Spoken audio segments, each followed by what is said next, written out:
Hello, I am Mac, at least for a day. This is Chill Discussion and Exploration Livestream number 16. I'm just turning in some relics from the last live stream before I head out to explore some more. It's nice when these guys get stuck on the units reward and I can turn them all in.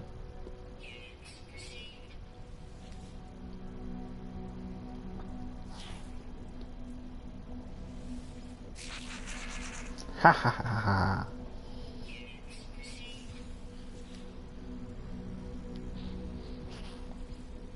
There we go.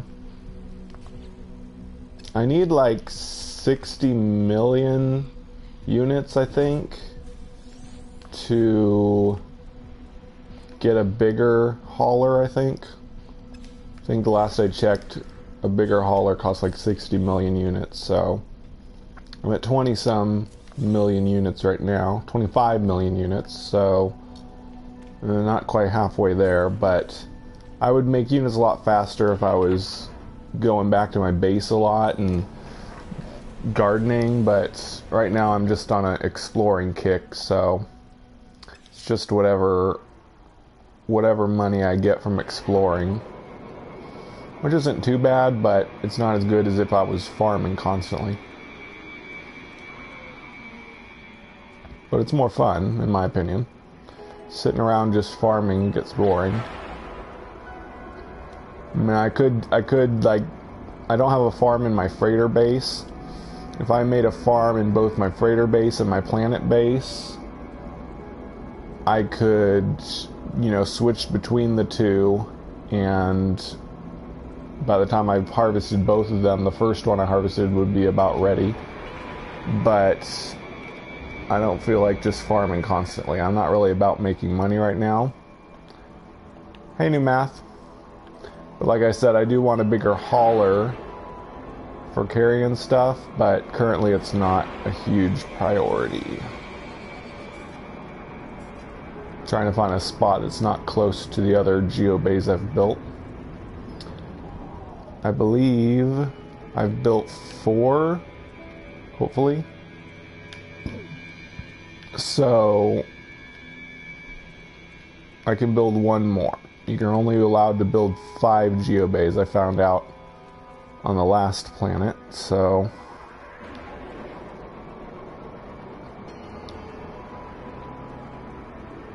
no, you're not, as here for you.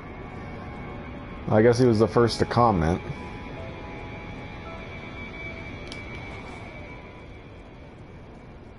And hi, Burning Fire.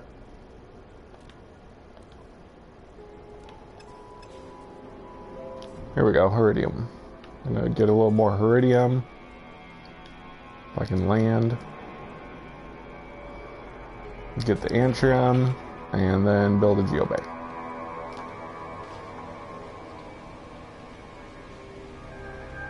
Good. Have you found the Rentosnigic Expanse yet, New Math?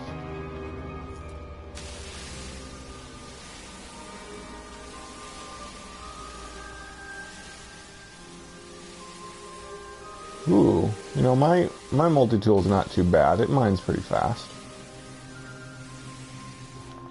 Not as good as an experimental one would be, but not that big a deal.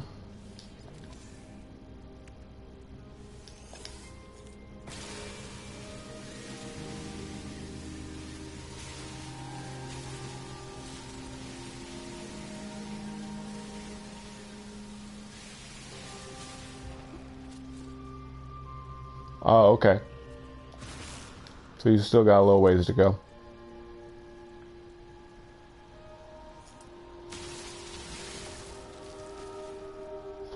Hi, Bogdy. And you're about to buy a freighter?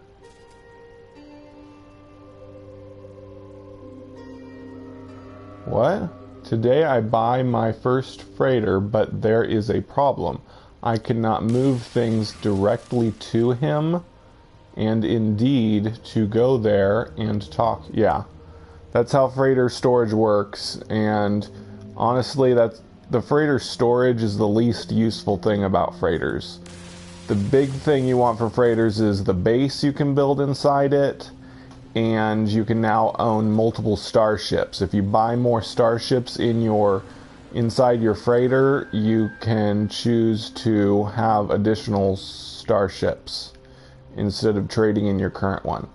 So those are the real reasons. The freighter storage is kind of garbage. You're better off using base storage or buying additional starships and storing stuff in their inventories.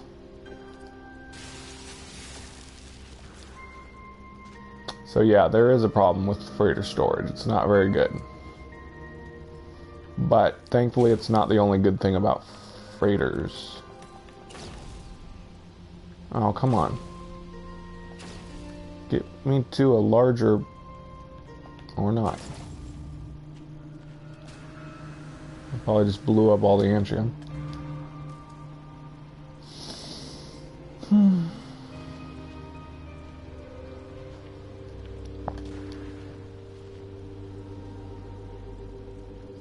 There's not very big caves around here. Come on. Gotta go somewhere else. Why don't we run to that question mark? Oh, it's a plaque.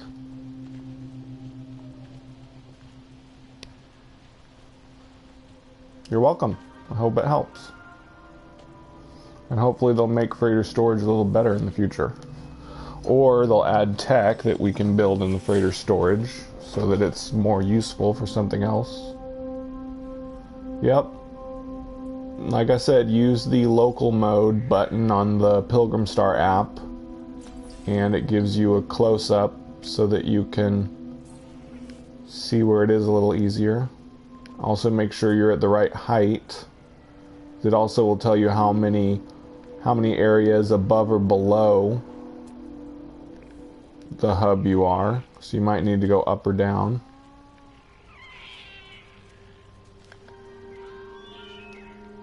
Yeah. But yesterday you said something about zero in on the app, and I didn't understand what you meant by that. If you had said zoom in on the app, it would have made more sense.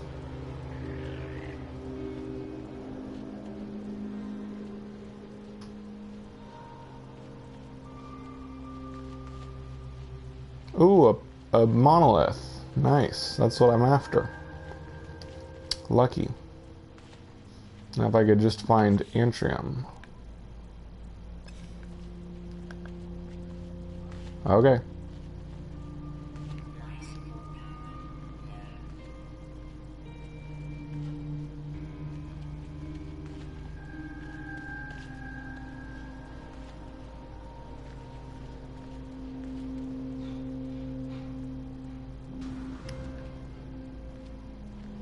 Here we go.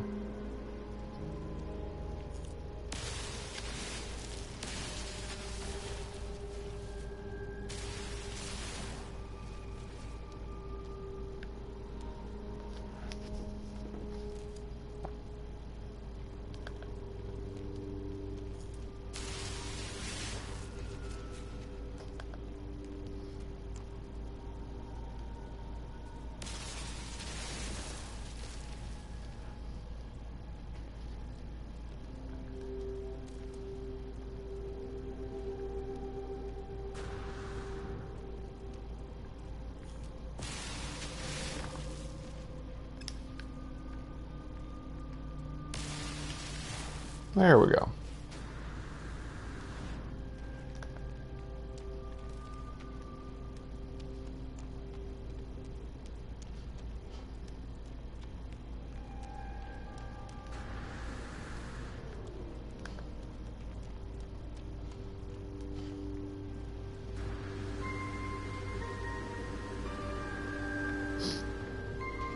Ah, 1 second, my eyes are watering.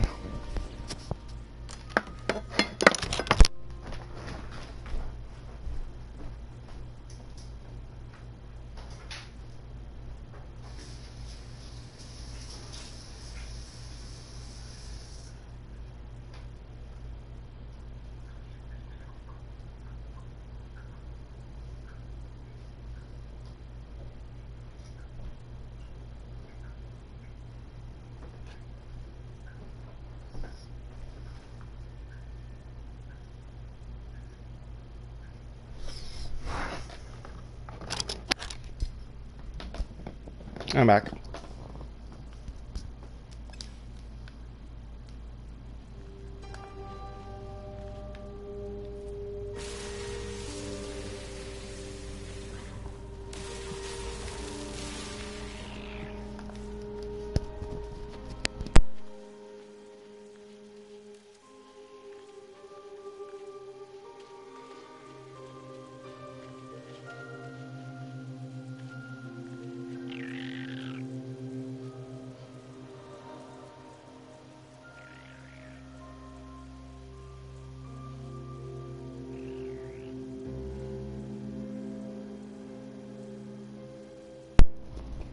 So if anything, these live streams are a good example or a good demonstration of just how big planets are.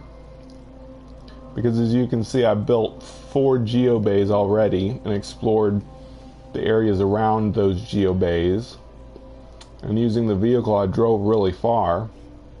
But there's still sectors of the planet that I haven't explored at all. So you can kind of see if you watch my live streams just how big planets really are in No Man's Sky. Biggest type of settlement. 3 buildings is the most. A settlement can have an observatory, a transmission tower, and a outpost place where you can buy and sell. And that's it. That's the biggest kind of building group.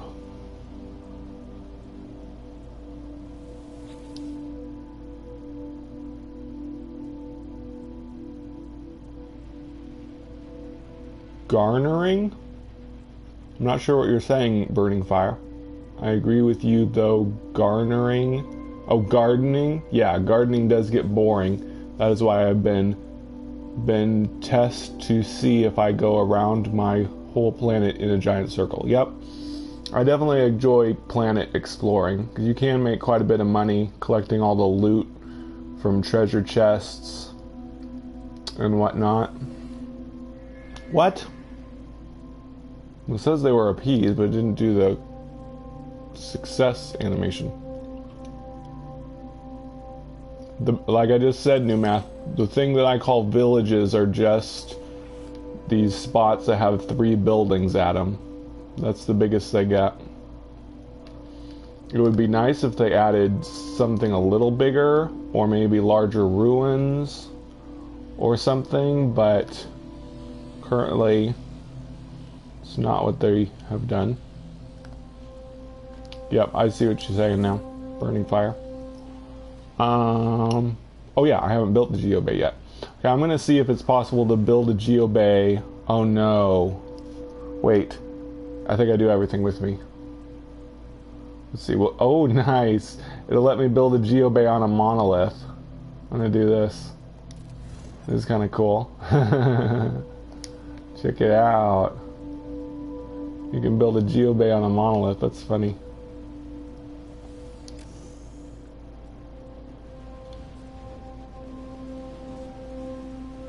Have you heard of the game Floatlands?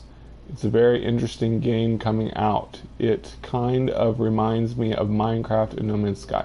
I think I've seen something about that, maybe on the channel Get Indie Gaming. I think he showed Floatlands, maybe. Or he's showed a lot of games where you're up in the sky and you have to like yeah, I'm pretty sure if that's the one with the guy in a hot air balloon, then yeah, I've seen Floatlands before. And go ahead and I always forget to do the field of view thing with my vehicle. But let's see, day after tomorrow, Tuesday, is when Yonder the Cloudcatcher Chronicles comes out.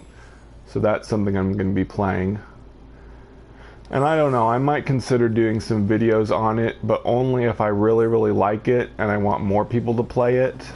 That's what my channel is really about, is promoting games that I really like that aren't really well accepted or really well known by the community.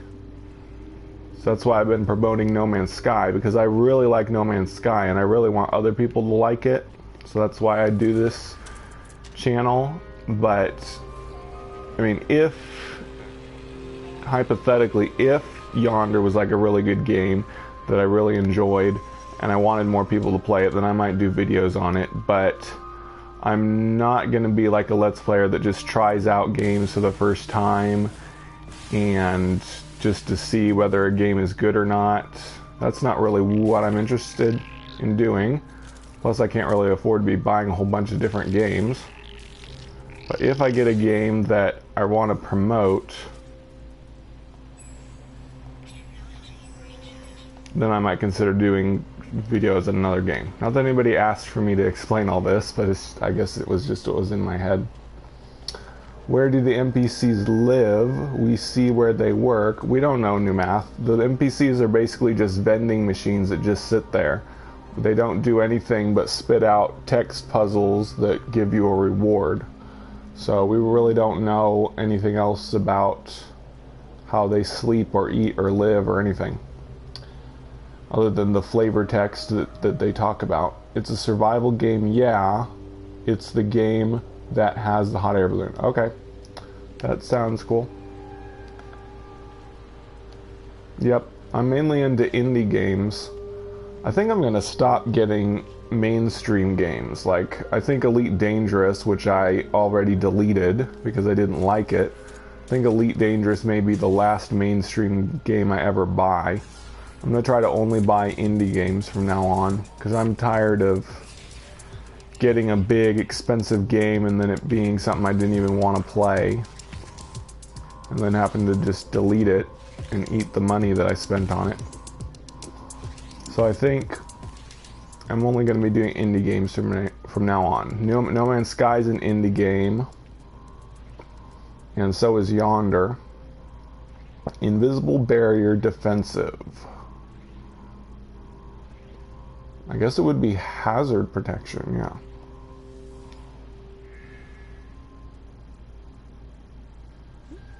Yeah, it'd be nice if No Man's Sky's NPCs would walk around, maybe do things outside or something, instead of just standing there and being vending machines. It'd be nice if they did that, but they did something to change NPCs, actually give NPCs AI. Technically, the NPCs in this game have no AI at all. They're just a text repeater. They just display text, and you give an answer and receive a reward. They have no artificial intelligence. Creatures have very limited artificial intelligence, which is all pretty much identical, and so do the AI. They react to what you do, but yeah, the NPCs have no AI whatsoever. They're just things that sit there. So I hope they do something more with the NPCs. Add some that actually move around. Okay.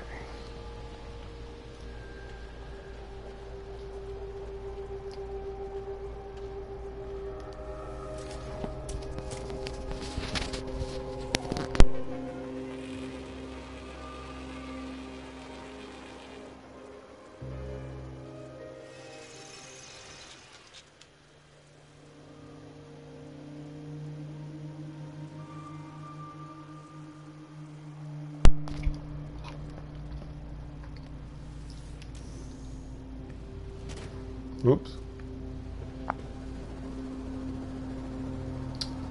I don't think it will be. The file's called the Fourth Race Forf, F-O-R-F, and I believe that is a, I forget what language. It's like some Western European language, like Danish? Maybe it's Danish. Yeah, I think it's Danish. The word fourth means ancient. So if the fourth race is some kind of ancient race, they might be like some kind of machine, or I don't know. I'll have to wait and see, I guess. Whoops.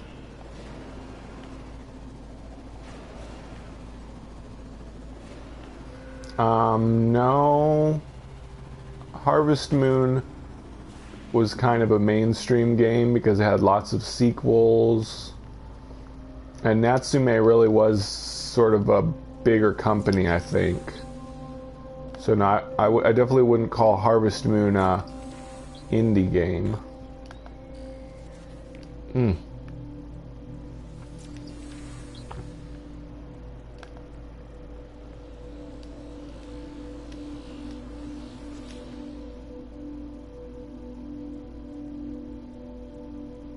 I've never played Red Dwarf. I don't know how to answer that question.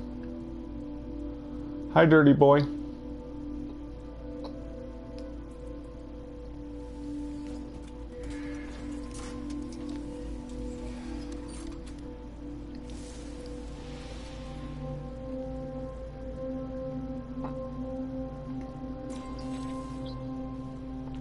No, not really.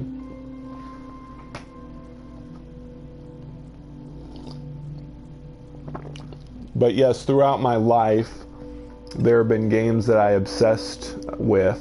The first game I ever owned and I obsessed with for a very long time was Pokemon. That was the very first game I actually owned. It wasn't the first video game I played.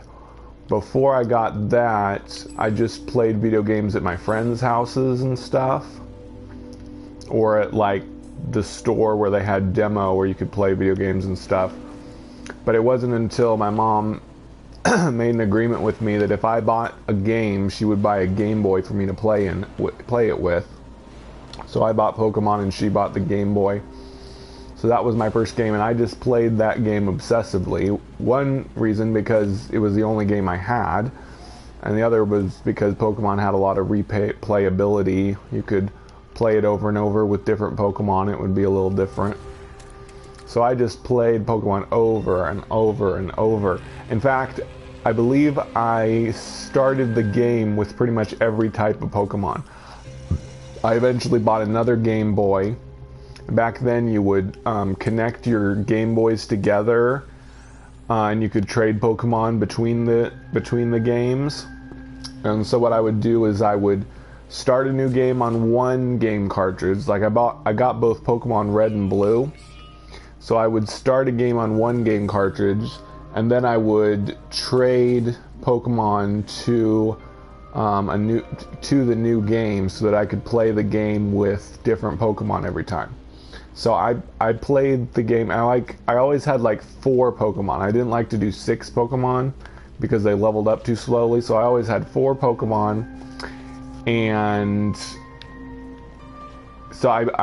so if there's 150 Pokemon, if you just divide that by 40, that's how many times I played Pokemon over and over and over.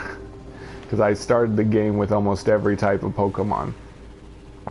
So, and of course I played some of the later Pokemon games, but my obsession started to dim after a while until I finally got really sick of it and quit Pokemon.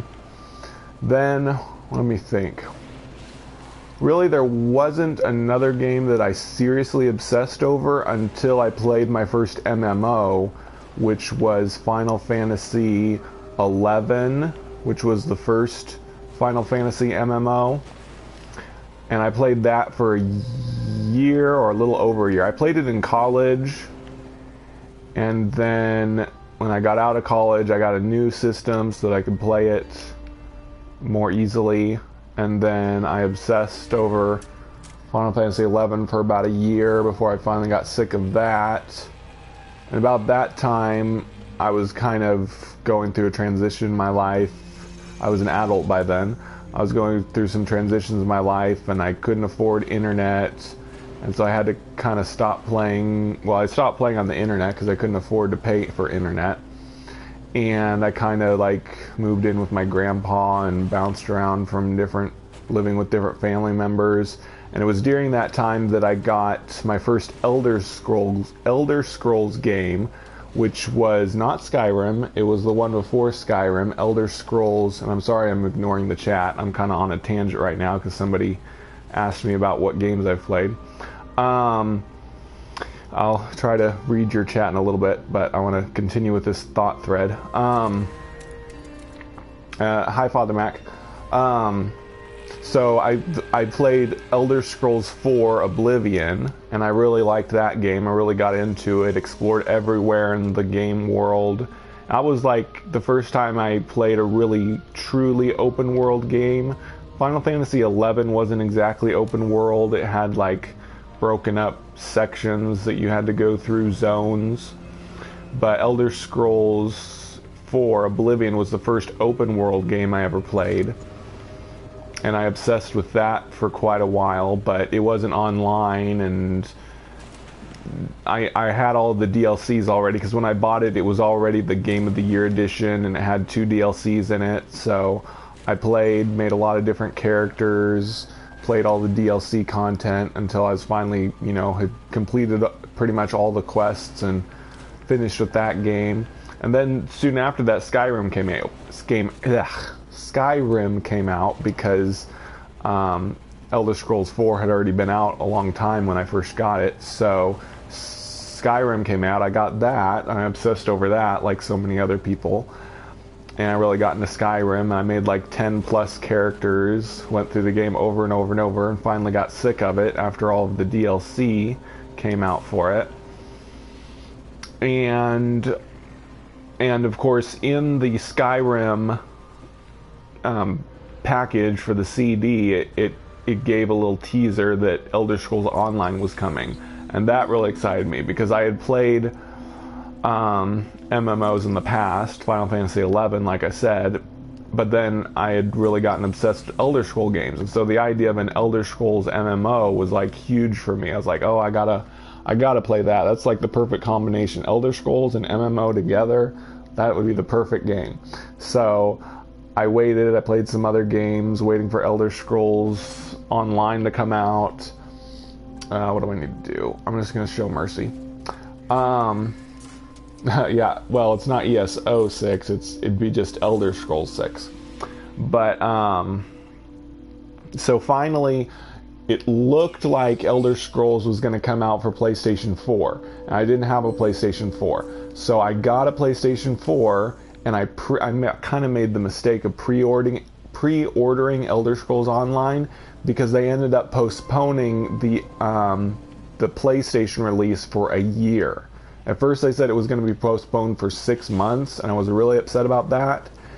And then after 6 months they still hadn't done it, and so I kind of gave up on it for a while, and it was a whole year before they finally did the PlayStation release. So, because they had a whole lot of problems, bugs, and other technical difficulties on the PC version, so they didn't want to, you know, release it on the PlayStation and have all those horrible bugs and stuff. So finally Elder Scrolls Online came out, and I played that for a year and was really obsessed with it. That's the way I am. I'm kind of a one game person. Like I'll obsess over one game that I really like, not really play much of anything else. So I played Elder Scrolls Online for a year, and then kind of reached the end of it. Even though they had some DLC, the DLC didn't really keep me occupied. I went everywhere and did everything in Elder Scrolls Online, but you know, eventually you get sick of it because there is a limited number of areas and quests to do. So after I'd done pretty much everything in that, so here we're getting to No Man's Sky. This is how I got introduced to No Man's Sky. My PlayStation broke. My first PS4 I got broke, and I was so horrified because I wouldn't be able to play Elder Scrolls Online anymore. So I was gonna have to get a new PlayStation. So my PlayStation didn't hardly work at all. Like, it wouldn't even turn on. So I went and bought a new PlayStation, and when I was buying it, he told me, oh, you could, you know, trade in your PlayStation that broke, because I mentioned it. I said, but it's broken. Why would you, because I could, like, get it to start sometimes. I said, like, it takes several tries and I could get it to turn on. And he said, yeah, as long as it powers up, you can sell it to us. So I didn't at first. I just bought the PlayStation. Then I got to thinking, man, if I traded in my broken PlayStation, I could get some other games.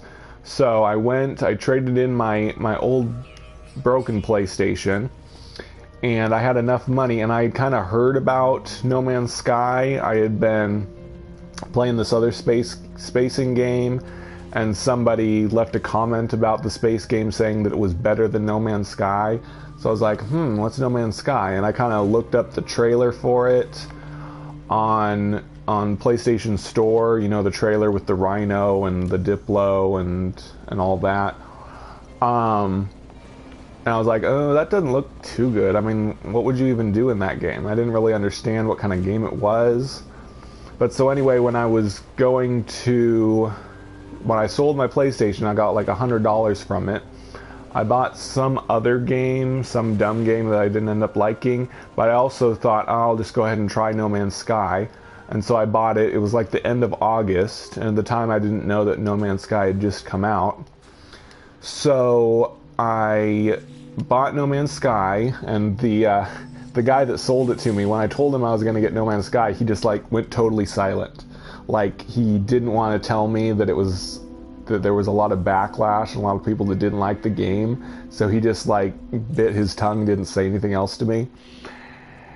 And I wondered that because I had heard some negative things about No Man's Sky, but I still wanted to try it anyway. So in a way, I kind of got No Man's Sky for free because all I did was trade in my old PlayStation. I didn't actually have to pay any of my own money for it. So I got No Man's Sky. I loved it. I couldn't believe it was, you know, totally different than anything I imagined. I definitely wasn't imagining just this free roaming open world game. I thought it would be just some kind of space game where you know, shoot in space and you also land sometimes. I don't know what I was expecting, honestly. It totally blew me out of the water because it wasn't what I was expecting. And so yeah, I've been playing No Man's Sky for almost a year now. That's the story of my video game life. That's all the games I've ever been incredibly obsessed with. I've obviously played hundreds of other video games, but never obsessed with them as much as I did Pokemon. Oh, and I forgot, I also played Final Fantasy XIV for a year. That's what I did when I was waiting for Elder Scrolls Online to come out. Played Final Fantasy XIV, which was okay, but I got bored of it pretty quick as well. So anyway, that is the history of my life in video games. And now I'm here at No Man's Sky, my new obsession. It's been a year, and I think as long as they keep updating it, I'll probably stick with it for many more years. So I'm sorry I haven't been paying attention to chat. I kind of went on a tangent there. Someone asked Final Fantasy series. I missed it. Burning Fire said ESO was fun, but it gets boring fast. Yeah, it did. Well, it took me about a year to get really bored of it, which is pretty good. I mean, it's worth the money if you can play a game for a year, that's for sure. Dirty Boy says, I want a new Ridge Racer. I don't know what that is. New Math says, Red Dwarf is not a game, it is a sitcom. What? Okay, I've never heard of Red Dwarf before. So what's the comparison between No Man's Sky? What kind of show is Red Dwarf? Is it comedy? Is it like based in our world?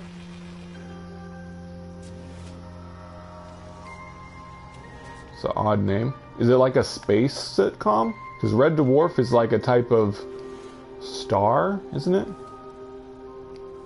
What would make you get back into Final Fantasy series? Well, I didn't play the most recent Final Fantasy, that's for sure, and I heard that it wasn't that good.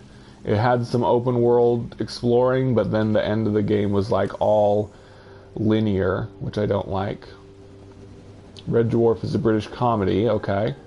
It is set in space, that sounds pretty cool. Jaco Usthusian, welcome. Ridge Racer is PlayStation game like Wipeout, but I don't like it. I haven't played Wipeout either, so I still don't know the comparison there. Someone mentioned Wipeout before.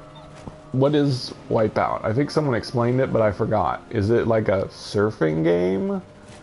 Or space game? Or horror game? Or battlefield game? There's no way to tell with these titles sometimes. Because if you look back at some of the old games in the past, of course, in the past all games are platformers, but Super Mario Brothers didn't really tell you what kind of game it is until you play it. But back then, just about everything was platformers. How's it, Mac? Hey, Jaco. South African, nice. Let's see, I know at least one YouTuber that's a South African. Oh, it's a spacecraft racing. Cool. Oh, actually, I think I saw a trailer of Wipeout. Maybe. I don't know. Shoot the creature! Die, pathetic. Pathetic wretch.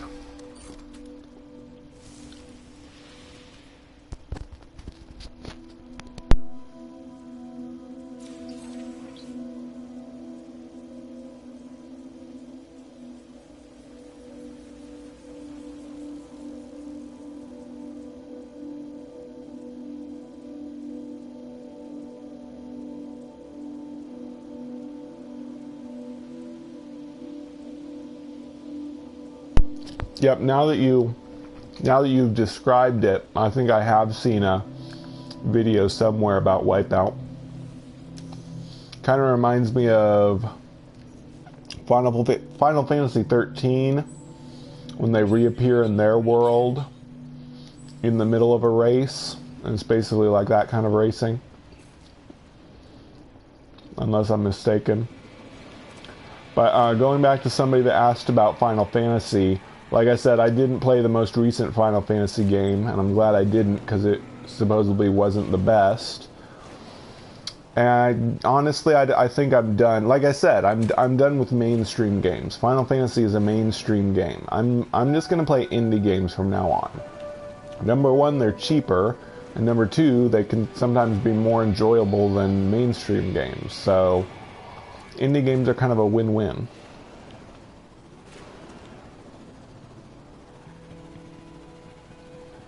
Yeah, somebody asks about multiplayer every episode. You can look back at my previous live streams if you want my opinion on multiplayer. How many words do you still have to get? Hi, Fulman. 845 words, so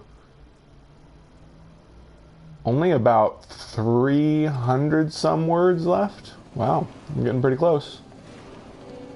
Oh no, I've already been in this area, haven't I? The monolith isn't grayed out yet though, so hopefully... Oh well. Deal with it when we get there. Now, I played Final Fantasy VII, and I honestly wasn't that impressed. Final Fantasy VII was really good for the age that it was made in, but I just played it the first time recently, and I wasn't impressed at all. It's just your typical Japanese RPG with some dramatic moments and some really tough bosses and sort of a complex, intriguing storyline, but nothing more impressive than other games I've played.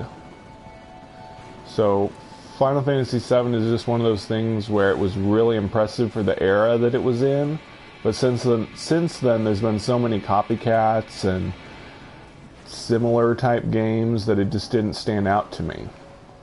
And plus it was so hard at the end that I gave up and didn't do the final battle. Which I know is bad, but I read a spoiler what happens at the end, so I was like, oh, okay, whatever. It's possible they might surprise us with an update, but I don't want to get people's hopes up too much. But it would make sense since the Atlas Foundation says... Whoops, wrong button.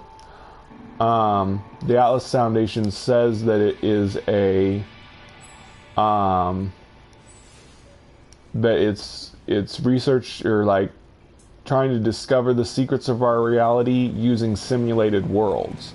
So if the Atlas Foundation is all about simulated worlds, then they must be going to use a simulated world to help us investigate reality for them. So surely at least part of the ARG is going to be in No Man's Sky. So, of course, it's possible they'll just do dead drops in Phase 2 and the update won't be till Phase 3, but it would be really nice. And the fact that they made us wait 2 weeks from the big reveal of Elizabeth Lighton all the way until July 21st makes me think that they're using that time to prepare an update. But again, I don't want to say it's for sure, because people might get mad at me that I got their hopes up and all that. But I'm kind of getting my hopes up, I'm afraid. Kind of getting to the point where I feel like if they don't do an update on Friday, I'm going to be pretty disappointed, but probably shouldn't get my hopes up. But there will definitely be some kind of Waking Titan fun on July 21st, so I'm just going to have to expect that and enjoy that instead of expecting what I really want. Oops.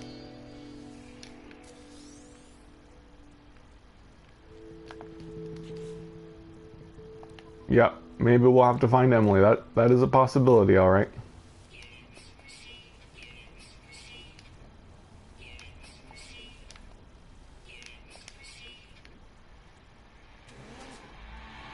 I was really hoping, though, that they were going to email us again this weekend, because they had us fill out that survey and apply for the level 4 Atlas Pass. I was really hoping that this weekend people would start to get emails requesting mailing info, but who knows, maybe the Atlas Passes are going to be awarded.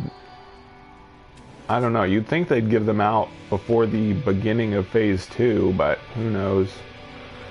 They don't seem to have emailed anyone yet about mailing them the passes, so maybe they will do it later.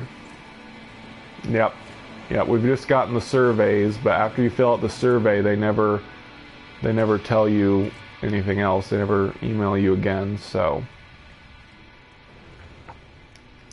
I'm pretty sure it said somewhere that it was just going to be a random drawing.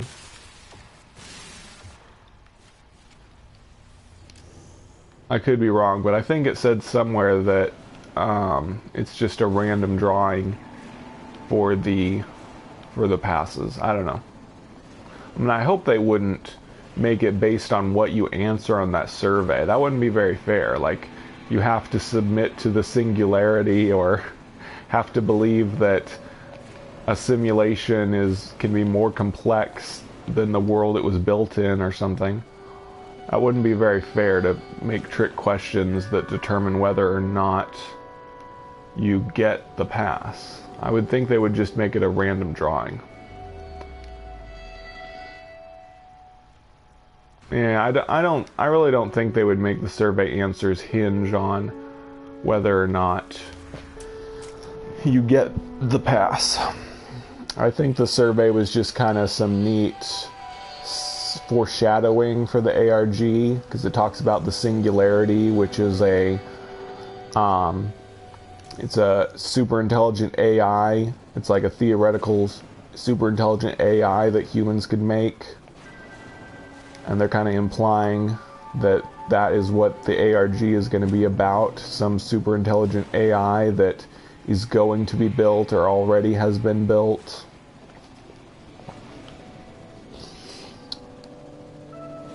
Do you think there are more than 10K to give emails?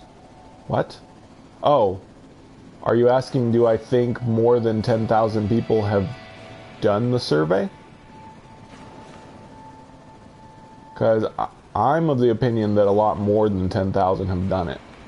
Because they gave us demographic information at the end of the first phase, where it said that like 147 different countries have accessed Waking Titan. So if there's 147 different countries involved in this ARG, then it's very likely that more than 10,000 people would want the Atlas Pass from it. So some people on Reddit are saying, oh, there's not even that many fans of No Man's Sky. Are you kidding me? There is so much controversy and so much interest in No Man's Sky. Even if it's not considered a good game, there's so much interest in it, so much curiosity in it. There is way over 10,000 people that would be interested. When there's an update to No Man's Sky, at least I believe in both the Foundation and the Pathfinder update, there were 8,000 people playing the game on Steam, and that's just Steam. So if you multiply that by 2, because there's probably just as many people on PlayStation 4, that means that there were like 16,000 people playing the game on either of the updates. So that is already well over 10,000. So if there's at least 16,000 people that play this game when there's an update, there's definitely going to be more than 10,000 that want to try to get the Atlas Pass. So that's my story, and I'm sticking to it. Need for Speed Payback is an open world racing game. Okay. How could you have an open world racing game? That doesn't make sense to me.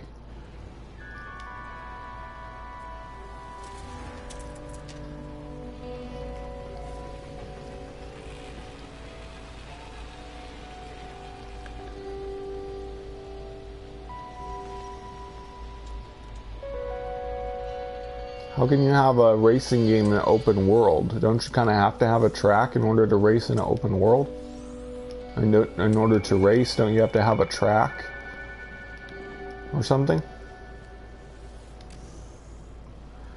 Well, I was saying that if I got an Atlas Pass level 4, that I was going to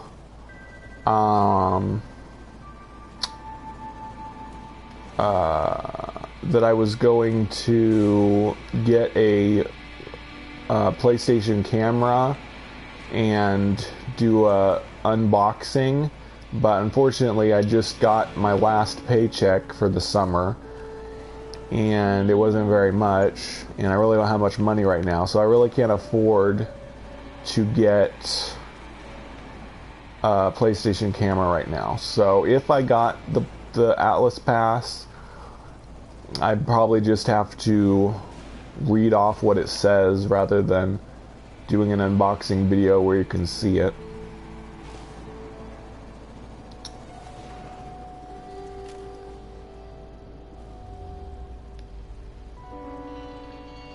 Oh, I see.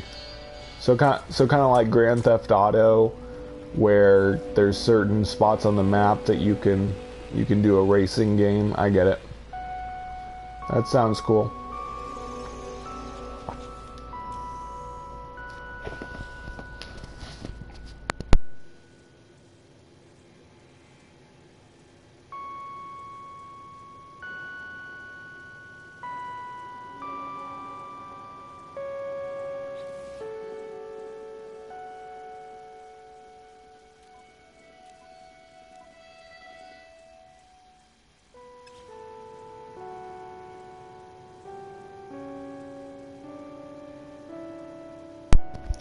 I just noticed I need some platinum, so I'm gonna... Oh. For some reason I was thinking this was a depot. It's a drop pod. Never mind. Wow, there's so many buildings in this planet. There's a drop pod. I guess my depot. My depot sense was going off. I had a feeling there was a depot nearby. Oh yeah? What are you playing on PS Vita?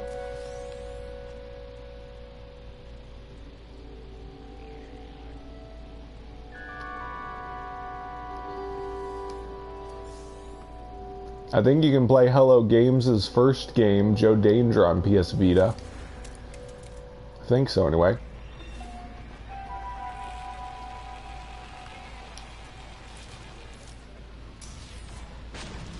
Getting some platinum.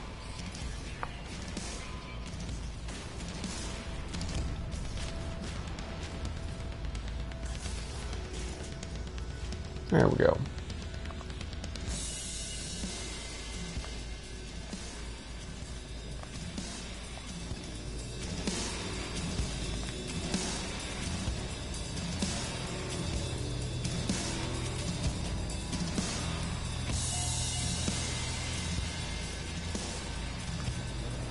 Blew that popsicle stand. What? What? Where'd the marker go? Oh, there it is.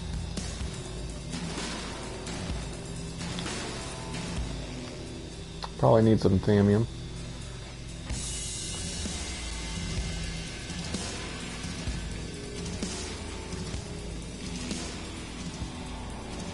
Cool. It's pretty neat that they have Metal Gear games on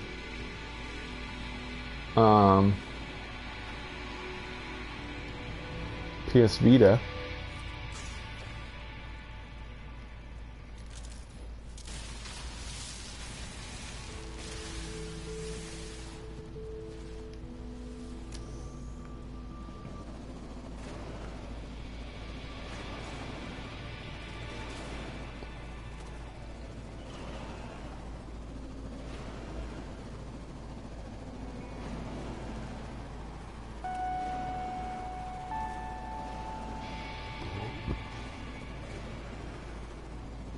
The really impressive thing about No Man's Sky is it's an indie game that has infinite amount of space in it, infinite number of places to go. So the tech that Hello Games used is going to give other indie developers the power to create extremely large worlds. Because typically indie games are, people think of them as being very small or short or limited in many ways, but Hello Games' kind of sleight of hand trick to create infinite worlds on a very small amount of data and a very small team creating it is going to open up doors for many other games to indie developers to create much larger and more impressive worlds, even if they're not going to go the same route of being totally infinite as No Man's Sky. But if other people can use 3D procedural generation like this, then we could see some really impressive indie games coming soon. And Hello Games, Sean Murray have even started the Hello Labs thing to support other indie developers that want to use procedural generation like this. So I'm really looking forward to seeing what kind of games Hello Games sponsors and helps others develop as time goes by.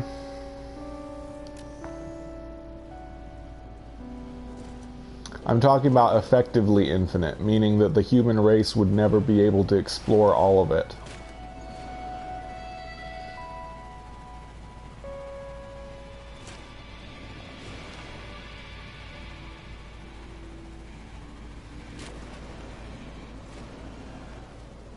Nothing humans can create can be truly infinite.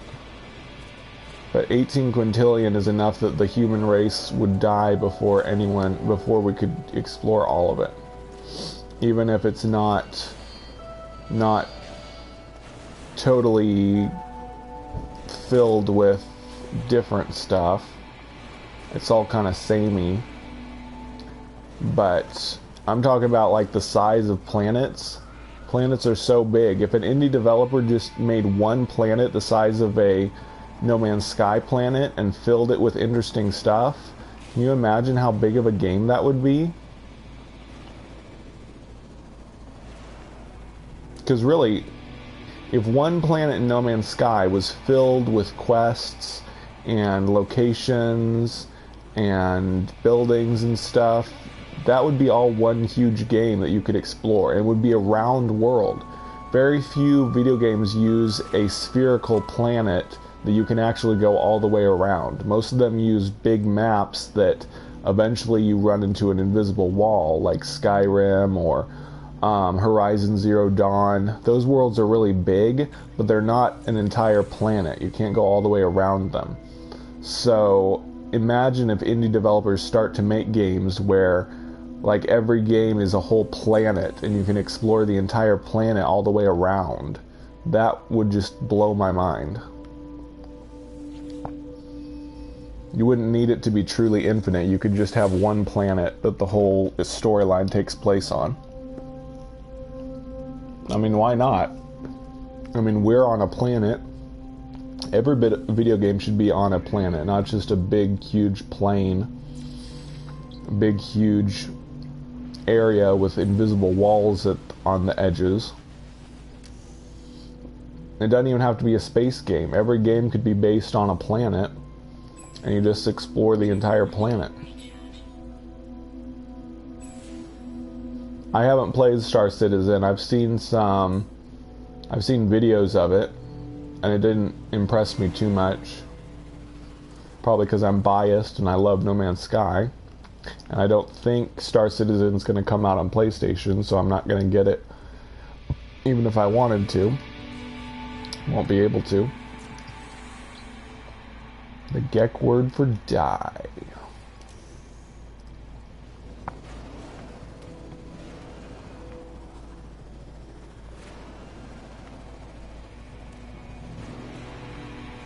I think the only thing Star Citizen has going for it is it's online and you can build cities and such.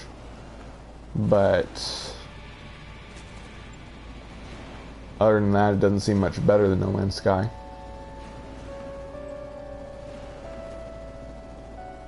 I said earlier I'm getting Yonder the Cloudcatcher Chronicles on Tuesday when it comes out. I already pre-ordered it.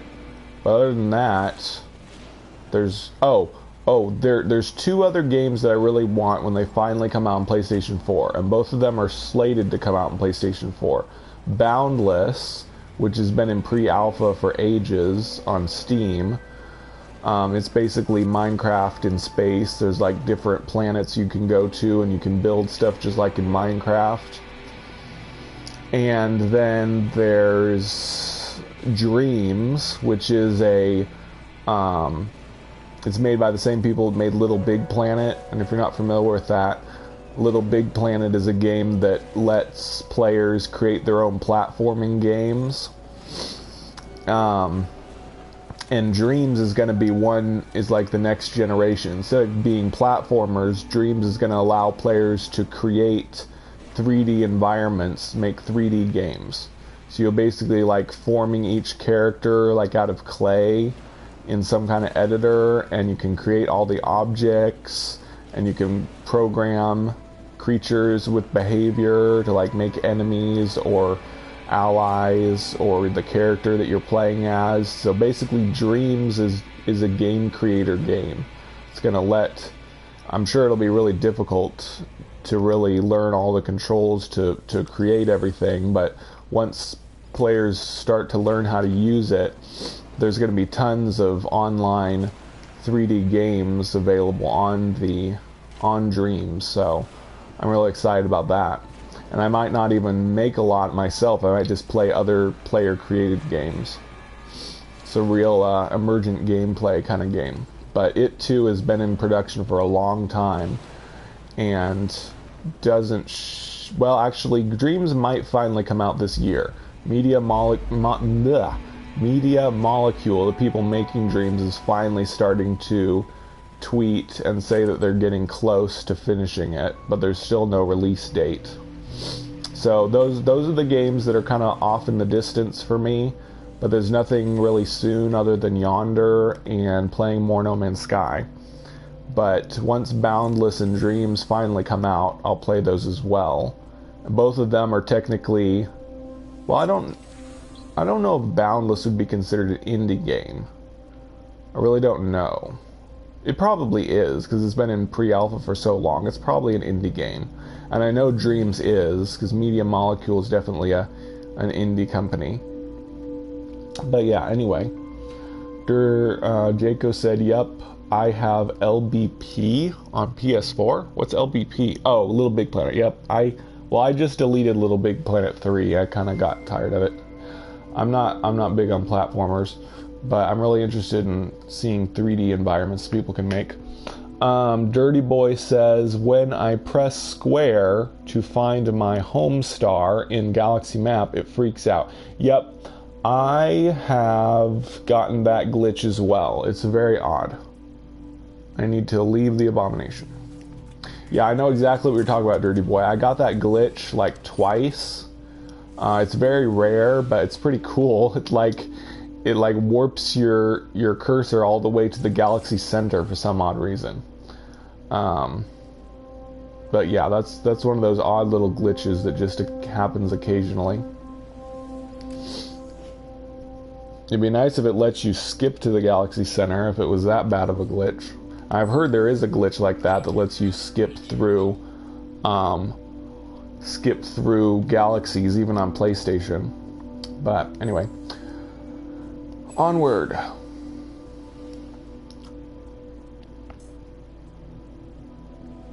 And I've never talked this fast in my life. I'm usually a really slow talker, but apparently I'm getting so comfortable live streaming that I can talk super fast. I hope I'm not talking too fast that people can't understand me. If I'm ever talking too fast, please let me know and I'll slow down a little bit. Because I know that's actually a pretty bad public speaking habit, is speaking too quickly. But when I have so much information that I want to get out, it just kind of all spills out of my mouth. Find the star called Leekholaningri. Okay, I probably need more information, like coordinates or something.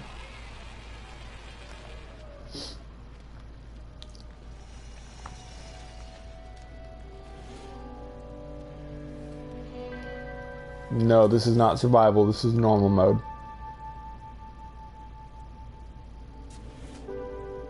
Oh. Oh, really? So it...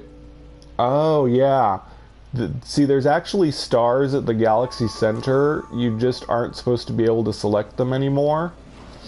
They're like invisible stars that you used to be able to travel to, but they fixed it so that you can't. But yeah, that's very possible that you're actually selecting one of the invisible stars around the galaxy center. Hi, Mats.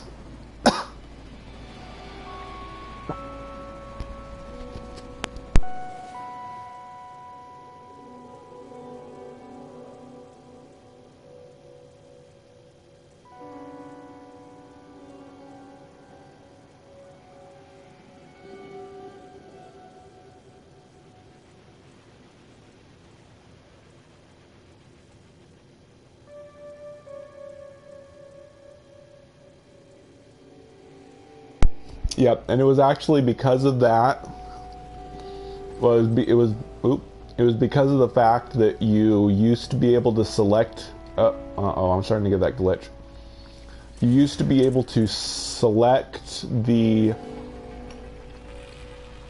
galaxy center and name it, and somebody used the vanilla 1.00 version of the game to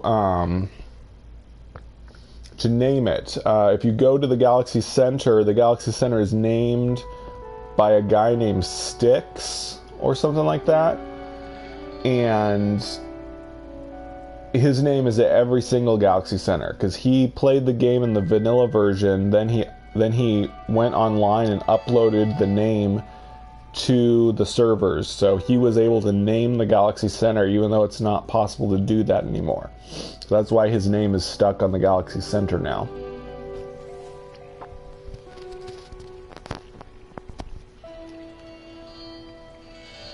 Yeah, I get this question a lot. I've been playing since the end of August 2016, so I really don't know how many hours. It's probably well over 1,000.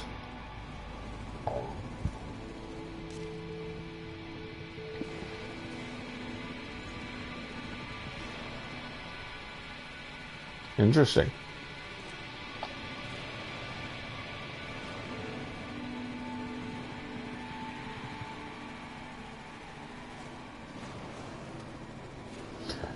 Yeah, I get bored occasionally. Like right now, I can only play for like 2 to 3 hours. That's why I've been live streaming 2 to 3 hours a day. I enjoy it for about 2 to 3 hours, then I start to get a bit bored. But once we have an update, I'll be playing a lot more.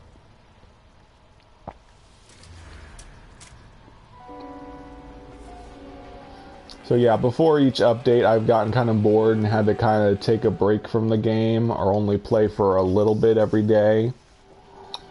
But yeah. Yeah, No Man's Sky, I think it's always going to be a game where people can play for a while and then they need a break from it.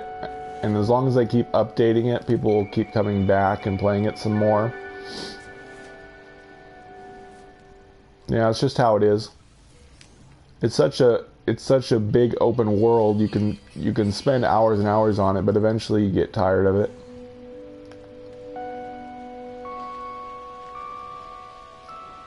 I think that's just how it's always going to be.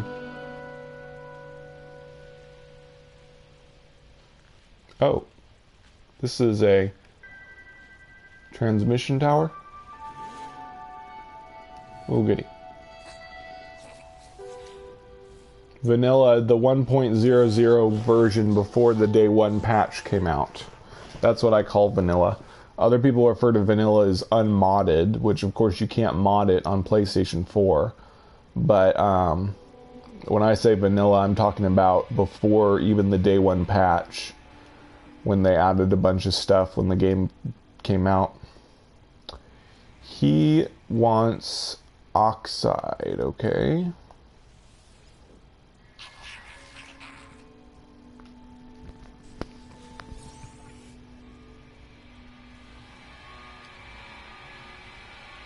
Oh yeah. Let's see if I can give him some relics.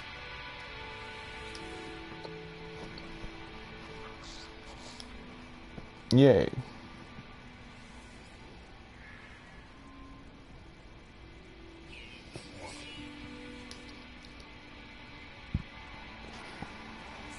Good.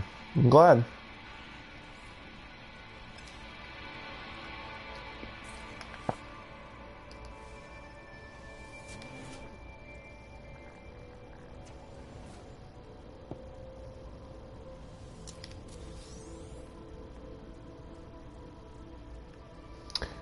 Yeah, like I said, I'm in normal mode. Normal mode's a lot easier. It's like easy mode. If I was in space, I might get attacked by pirates. If I was on an extreme sentinel planet, robots would be attacking me constantly. There's not really any predators, but sometimes there are predators that attack you on planets. So action in this game is very dependent on what kind of planet you're on. Some planets can be very, very peaceful, like the one I'm on, because I chose to explore a peaceful planet, because I want to just get words and stuff and not have to deal with enemies. And in normal mode, it's a lot easier to deal with stuff, so... Yep, No Man's Sky is the kind of game that you can just be chill and not have to worry about enemies if you want.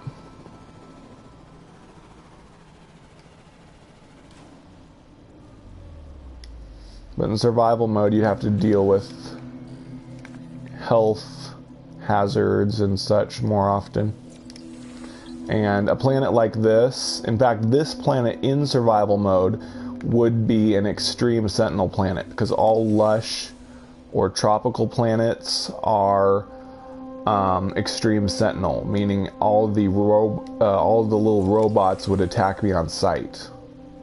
So that's a big difference about survival mode, is you can't really enjoy the pretty planets without having to deal with the robots constantly. Yep, weather's pretty bad on survival mode. I'm just gonna smash the claw this time. I smashed the metallic claw into pieces.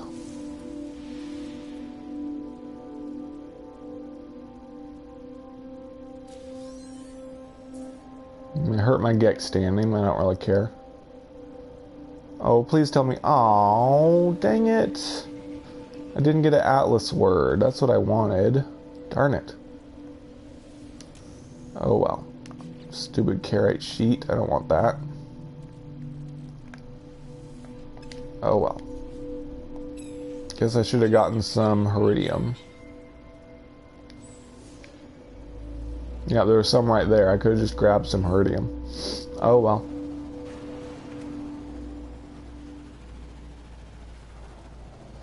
Yep, that's true, dirty boy.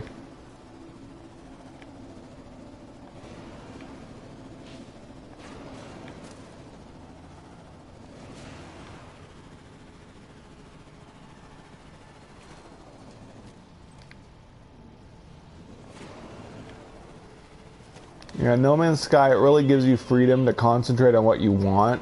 You don't have to collect resources. Like, I'm not collecting resources right now. I'm just exploring and discovering buildings on the planet. You can concentrate on combat if you want. You could, like, attack creatures and sentinels all the time if you wanted to, but you don't have to. No Man's Sky is very much a game that doesn't force you into any certain play style. Like, if you were pugnacious and wanted to fight everything, you could do that. Because there is an advantage to killing creatures. You get more dite to make insulating gel, or insulating fluid, which is worth a bit of money.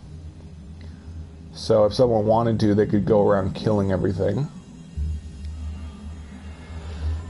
Or you could just explore, or you could just gather resources, or whatever you feel like doing at the time.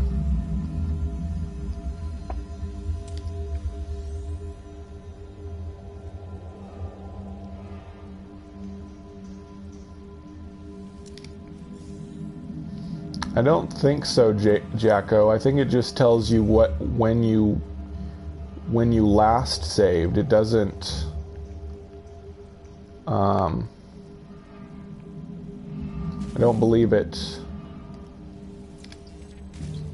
Oh, come on, stop hitting me. I don't think there's any way to find out your playtime on PlayStation.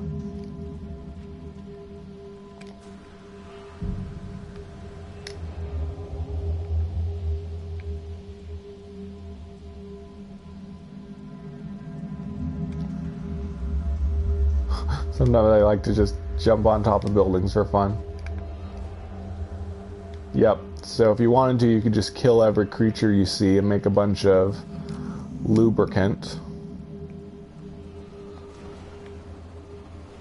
If you wanted to make money that way. But really, growing a garden at your base is a better way to make money.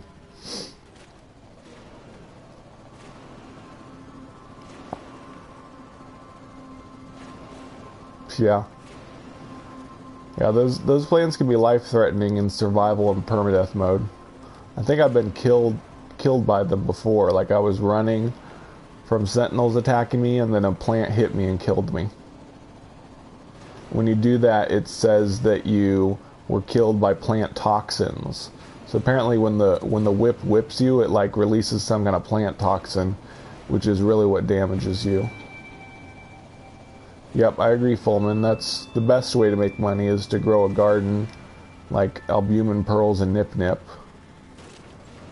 But like I was saying earlier, it gets kind of boring just harvesting all the time.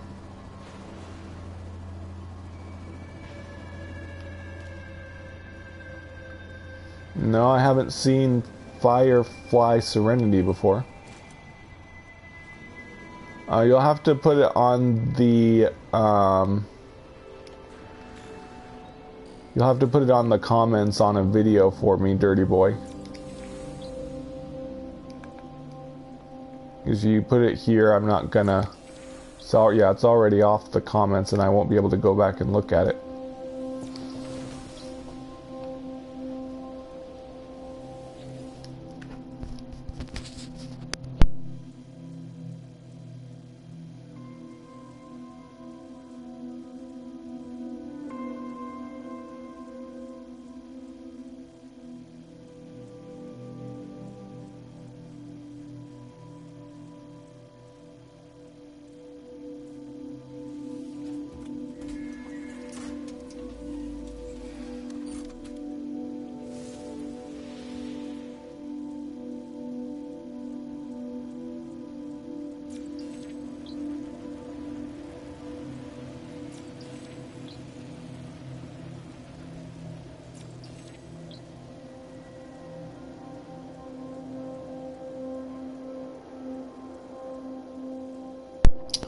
Yeah, or you can put it on any video's comments if you want, Dirty Boy. Because any video you put a comment on, I'll see it. I'm from the Midwest, the state of Kansas, of America.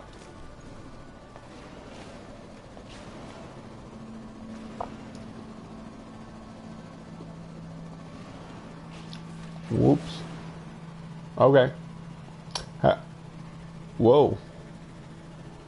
That's an odd looking... Oh, okay. It's just trailers. Did you do it on the No Man's Sky Coordinate Exchange subreddit, Dirty Boy? It's a new subreddit they started, which looks pretty good. It's a subreddit just dedicated to exchanging coordinates.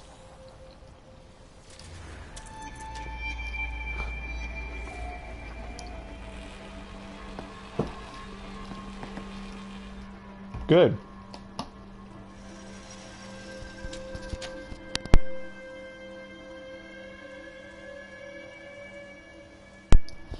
I will be right back.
I'm back. Hi, Mocktown. Thanks for watching.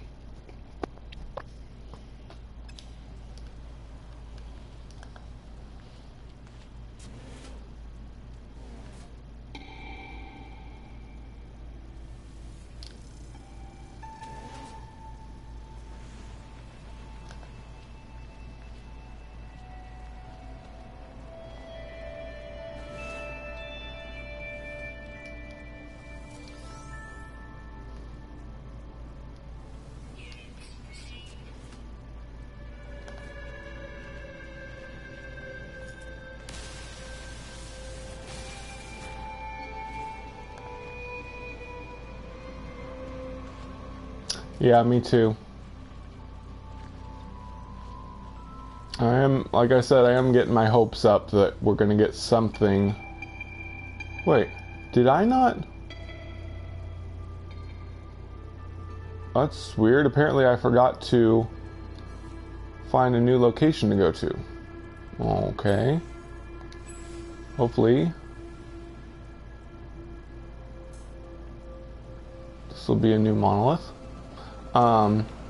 Yeah, like I said, I'm going to be a bit disappointed if there's no update on Tuesday, or Friday. No update on Friday, because really they made us wait another 2 weeks with nothing. They got to give us something good to go on. or not just me, but other people like on Reddit and stuff. There's always people complaining on Reddit, but there's a lot of people that are saying, you know, they're kind of getting sick of the Waking Titan ARG, that it's just kind of dragging on. But really, if they wanted to make it really good, if they went ahead and did like a small update to make the game a part of the ARG, that would just explode. That would be like the best move that they could make. Really get people involved in both the update and the ARG, because No Man's Sky players would be needed to track down the codes or whatever in the game in order to continue the ARG, while also continuing to provide real world clues and stuff for other people that aren't playing No Man's Sky. That would be like the best move they could make. But again, I'm not sure if they're going to do that on Friday or not.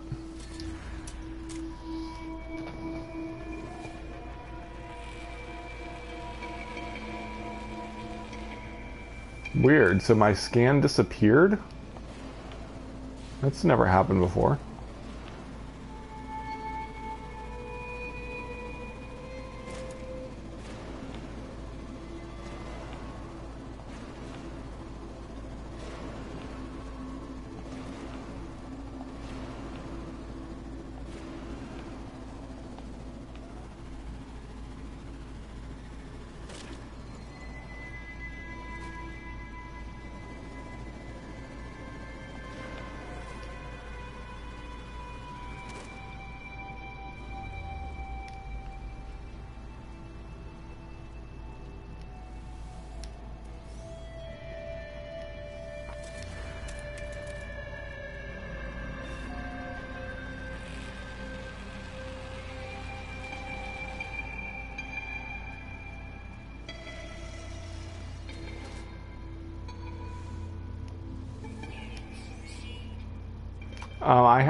I recently bought Minecraft on PlayStation, the PlayStation version of Minecraft, and it's okay. I see where all of the excitement of it is, because it gives you freedom to build whatever you want, but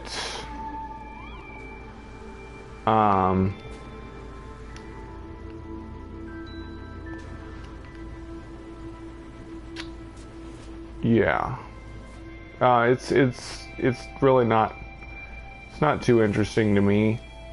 I like how there's actual locations to go to in No Man's Sky. There's no, like, I mean, I know occasionally you run into, trying to think of an example, you run into things occasionally in Minecraft, but it's all mainly just, you know, well, of course there's like stuff underground to discover, and eventually you find like the end game portal or whatever underground or something, but for the most part it's all just terrain, and you just mine and build wherever you want in Minecraft, which is fine. I have no problem with that. But I really like how in No Man's Sky there's buildings to discover and ancient ruins to discover all over and stuff, so I prefer No Man's Sky over it. Ian, just ignore him. He just wants attention.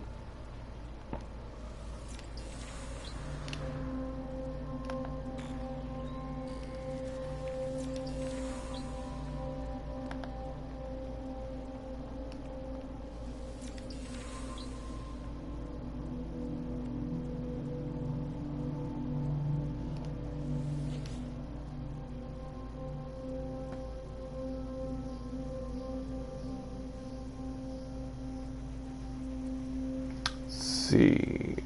First spawn wants me to move away.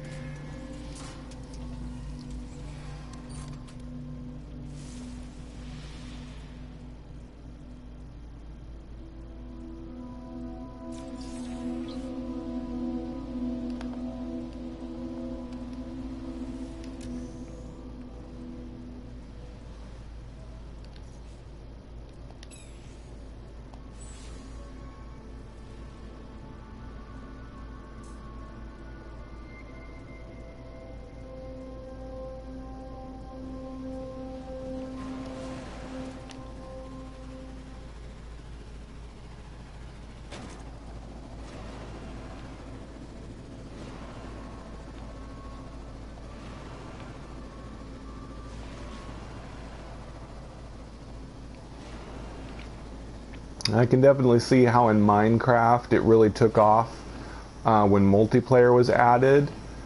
Because the only time I've really enjoyed Minecraft was when a friend of mine played with me on it. But soloing in Minecraft just seems so empty and pointless. And in relation to that, I can kind of see how some people think that No Man's Sky would be a lot better with multiplayer, but as you can see, I'm still playing and enjoying No Man's Sky without multiplayer. So Minecraft needed multiplayer a lot more than No Man's Sky, in my opinion, because Minecraft is more about building stuff, and if you go to all the trouble of building something, if there isn't someone else there to appreciate it, it kind of makes it pointless. But No Man's Sky is more about exploring the wilderness, discovering things, which in Minecraft there's not really a lot to discover other than natural resources. But in No Man's Sky you've got lots of buildings, NPCs to talk to, which you can't even talk to NPCs in Minecraft. Even though NPCs in No Man's Sky have no AI, they're just vending machines. But at least you do get something from them other than just trading items. Like in Minecraft, you actually talk and get lore from them. And there's also lore in No Man's Sky, which there is no lore in Minecraft. There's no storyline, no explanation of what the world is and how it came to be, unlike in No Man's Sky where there is.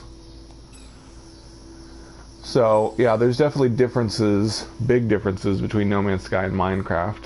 Not that anybody asked that exactly, they were just asking if I like Minecraft, but that is my explanation for why I prefer No Man's Sky over Minecraft, because of the differences. Yep, I agree, Mockstone. Minecraft is very reliant on multiplayer. And yes, and well, No Man's Sky has multiplayer aspects, it just doesn't have simultaneous multiplayer. It has indirect multiplayer with naming things, message modules, and base sharing, but there's no simultaneous multiplayer. And those multiplayer aspects enhance No Man's Sky, but they definitely don't make the core gameplay. But there is a trophy for visiting someone's base, so it is part of the gameplay. It is an accomplishment for you to get. And you have to visit quite a few bases if you want all of the extra decals, which is nice. I'm guessing in the future they're going to add more decals to encourage you to visit more bases. Currently there's only 5 decals.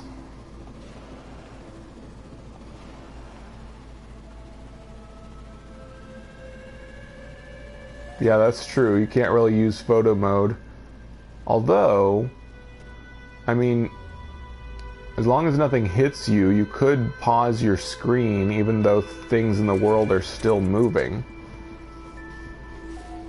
Kind of like, well, I don't know, but I know it's possible that, well, kind of like how you can pause a live stream. The live stream is still going even though it's paused on your screen. So you could pause the world even though the world's still technically moving around you. So you could kind of still have photo mode.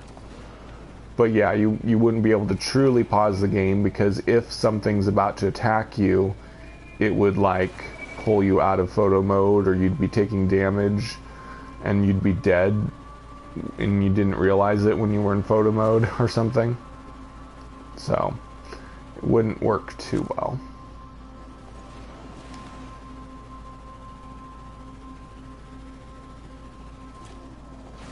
Name? What's name, Fullman?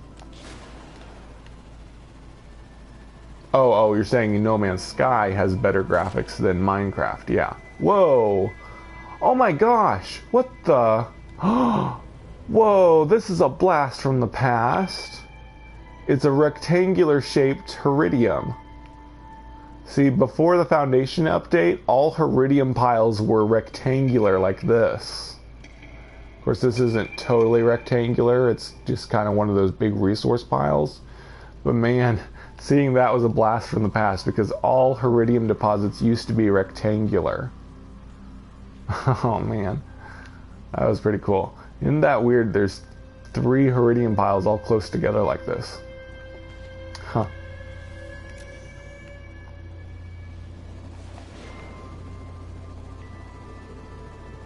Yeah, I don't want No Man's Sky to be a first-person shooter either.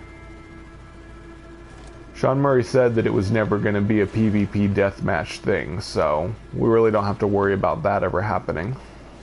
Plus, it would be very hard to program, and it wouldn't be worth it in the end. Hope this isn't the same ruin I was at earlier.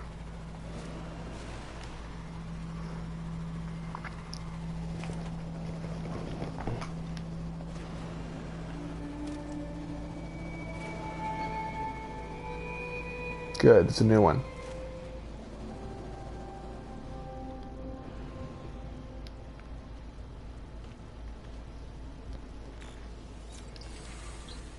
Bootleg, that's funny.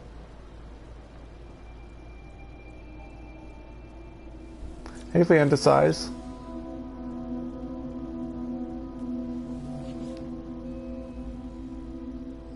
White icons? Not sure what you mean by white icons. I really liked your video about the connection between CERN and the Atlas, Fantasize. You probably saw my my comment on it.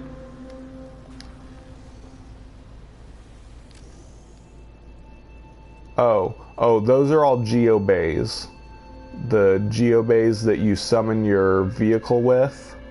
I've built 5 on this planet now, which is the max.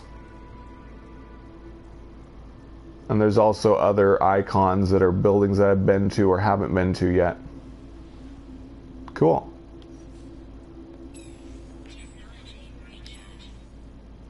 Okay, hopefully we can find a new monolith too.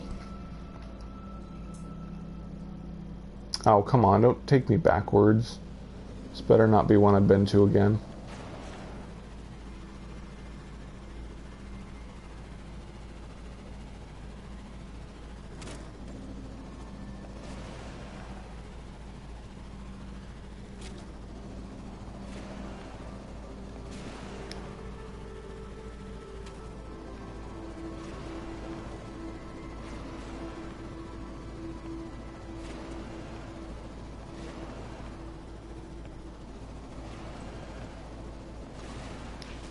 So Fantasize, what do you think is going to happen on Friday when Waking Titan continues?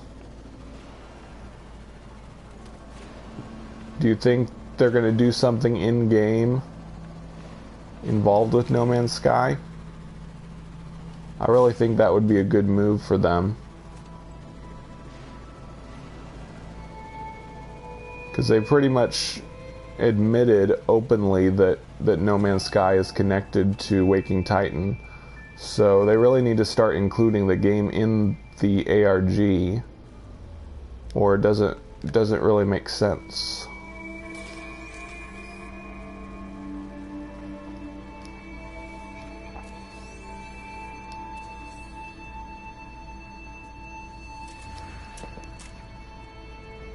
Yeah, I hope so too.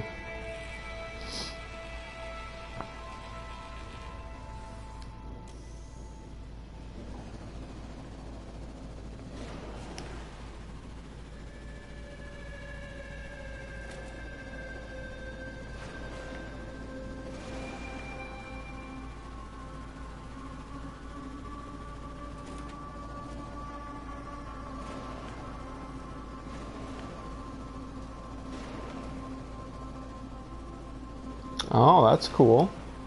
Was that recently? Or was that a long time ago?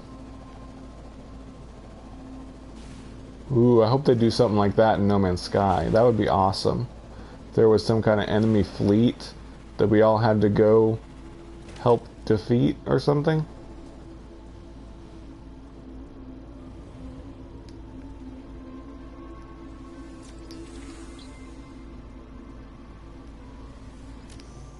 Well, knowledge stones give you something that, or monoliths give you relics and atlas words, which knowledge stones don't do. But yeah, ruins are definitely glorified knowledge stones, because they have 2 knowledge stones and then just another thing that gives you a word as well. So ruins are just big knowledge stones. But monoliths are a little bit more important. They're the only place you can get atlas words, and you get relics that you can turn in for nanites and money.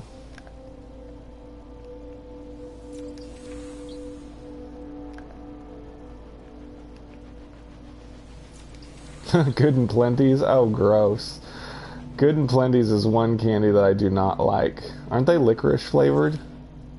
I'm not a big fan of black licorice. Good and Plenty's, I think, are black and pink. They're shaped like pills. They're like black and pink pills that are licorice flavored. I think if I cool lava, I get something good.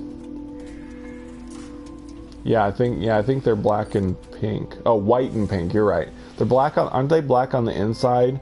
Like if you bite them in half, they got black on the inside because they're licorice.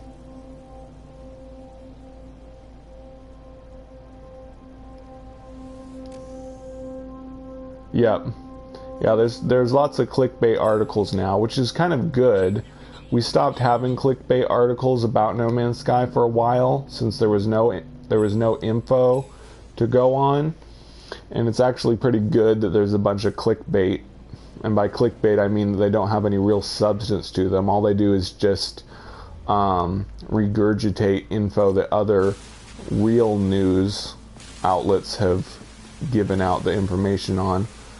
But it's good to have so many little clickbaity articles out there that help to basically make all the info viral so that there's lots of people seeing all the information, and hopefully they will go and find more reliable sources of information.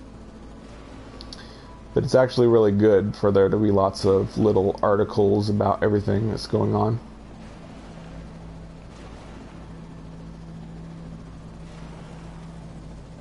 They did?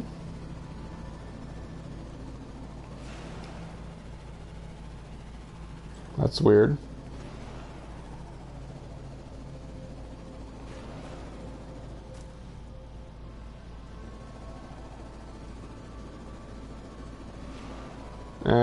I don't think there's going to be much of any backlash for 1.3. People are going to be happy with whatever we get. As long as we get new stuff, people will be happy because it's free. I mean, people might get mad. Already been there. People might get mad if it cost something and wasn't any good, but if it's a free update, people are going to be happy with whatever they get. Obviously, there's going to be people that are unhappy that there's still no multiplayer if that happens, but pretty much everyone that actually plays the game is going to be happy to have new stuff. Oh, well, that was lucky. Just happened upon another monolith that I have not been to. Glad I turned around. Yep, music is pretty good. Yep, I watch MZK every time he uploads something.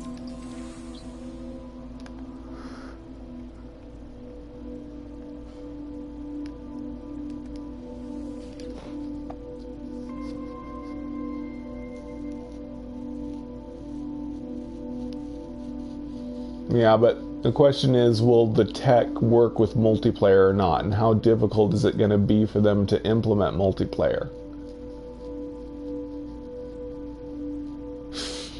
No, that's not going to happen, Dirty Boy. That would be silly. As long as they have an update with new stuff, people will enjoy it. I am going to stay on this planet until I get all of the Gek words. I'm sorry if it's getting repetitive, but that's what I want to do in the game right now. Sorry. I think I'm getting pretty close to being done with the Gek language. And once I am, I will move on, and Viking will be the last language I need to concentrate on. So yeah. And probably Well, it depends on if there's an update. If there's not an update on Friday, then once I finish getting all the words on normal mode, I'll probably move on and stream on survival mode again. I still have my survival mode saved that I did my survival series on. And I need to get Warp Reactor Theta and get words on there and stuff and get more money and all that good stuff. So yeah, once I get all the words on normal mode, I'll probably switch to survival mode. But that's my oh, good night, Jacko. Thanks for watching. Bye, Fullman.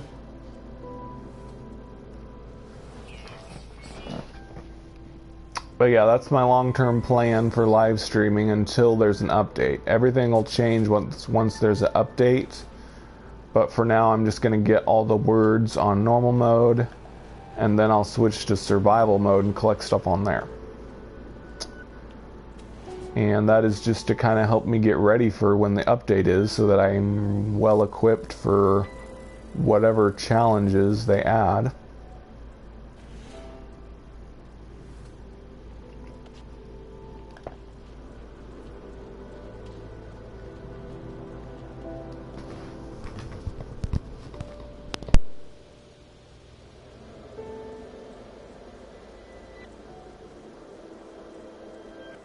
It's afternoon where I am. It's like 4, almost 5 p.m.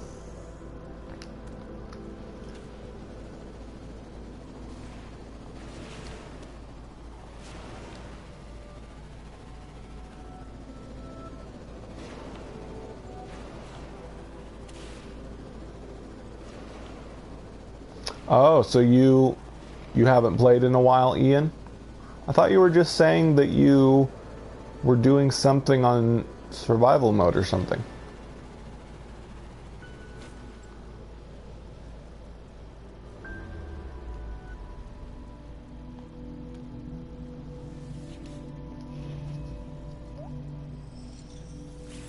Wow, we got a lot of different time zones represented here.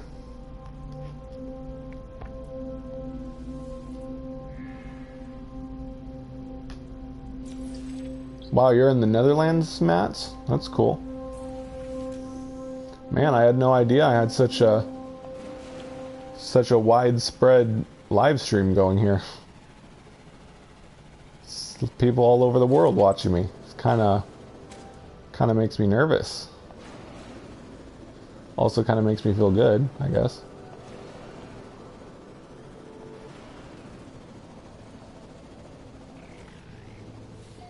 Oh, your normal got corrupted? That happened to me too. It really sucks when that happens.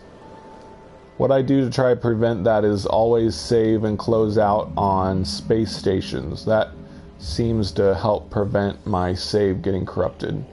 Because I think planet generation can make you crash when you log in sometimes.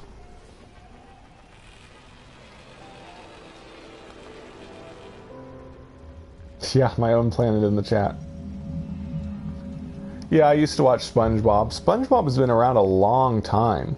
SpongeBob was out like when I was in middle school, maybe even, yeah, I think it came out when I was in middle school. And I'm 32 now, so SpongeBob is a really old show. It's got to be over 10 years old. More than 10 years old, I'm sure. But yeah, I used to watch SpongeBob. I kind of enjoyed it. It was pretty funny.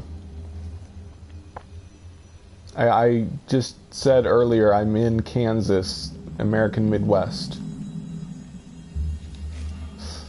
I don't want to tell you exactly where I live.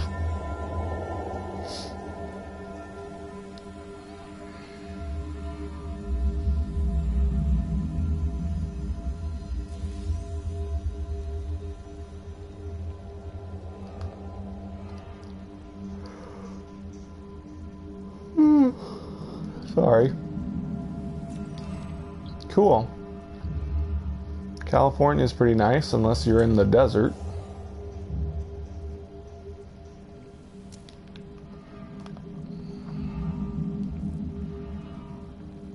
Portland. So we've got Oregon, California, Netherlands.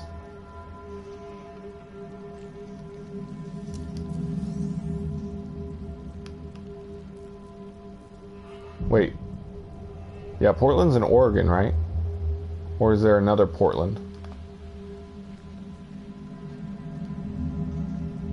Belgium? Yeah, I'm Belgium. What? Oh yeah, I think I chose to go to an abandoned building. I think I'll go to one more, and then hopefully I'll get more monoliths. Oh, come on, that's leading me towards the other places I've been. Grr. Oh well. Oh, okay. Yeah, it's confusing when there's different cities that have the same name. Like Springfield, Missouri. There's a Springfield, Missouri close to where I am, but apparently it's not the same Springfield that The Simpsons takes place.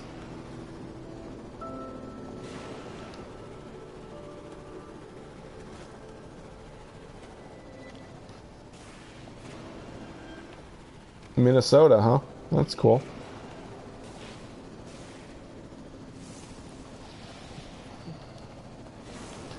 Yeah, there's like multiple bases on every planet, so but don't make your base in the same star system as someone else. Make your base in a different star. But yeah, there's plenty of room, that's for sure. You could even discover a star in the Spacing Guild region. Zola 4-Way still has some undiscovered stars. Did No Man's Sky pop-up problem ever get improved upon? Well, it's had 2 updates, so yes, it's had improvements. They've added bases, owning space freighters, vehicles like the one I'm in right now.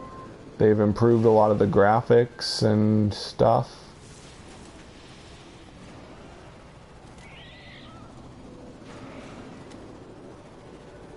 Yep.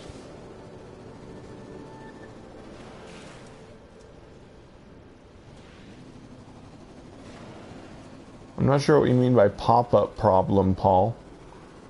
And welcome to the stream, by the way. There's a Springfield, Oregon? I didn't know that. Can it? What?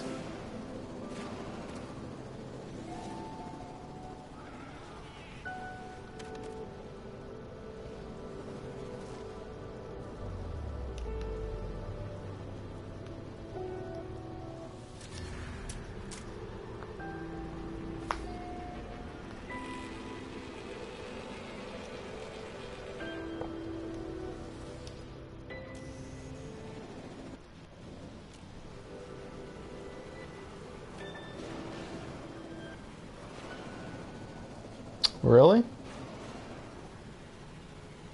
Wait, you mean that's where it was made? Because their town is supposedly Springfield.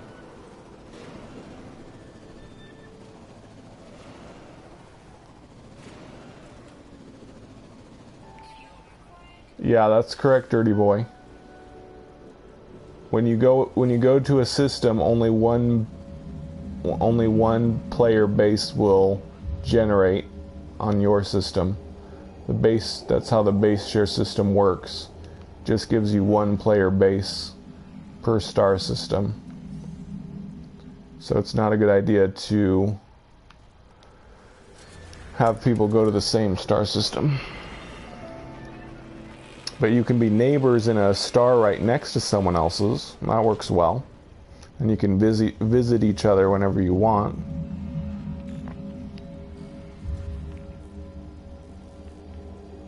We'll visit each other's bases anyway.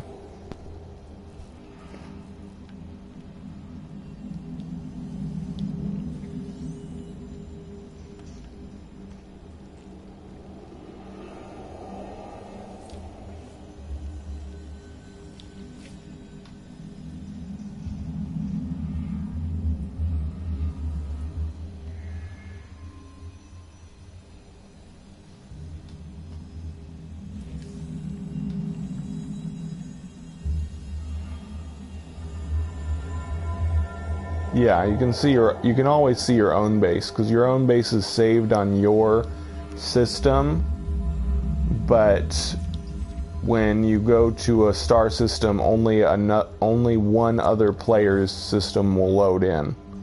That doesn't affect your own base. Your own base is always saved on your own system, but it might not get put on the share server if someone else's base is in your star system, if that makes any sense.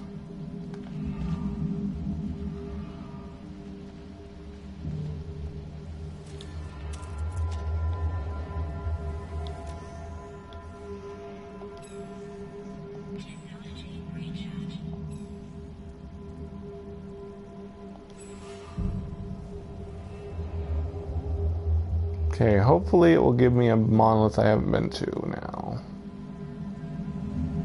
I can only hope. Oh, there's so many other things I've already discovered around it, though. Probably not going to be good.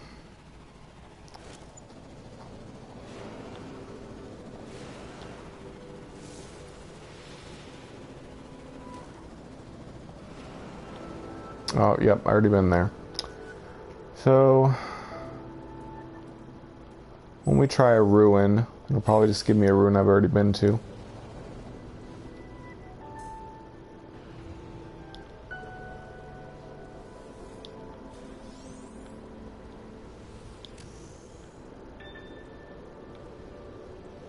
Well, we'll see. Be right back, though.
I'm back.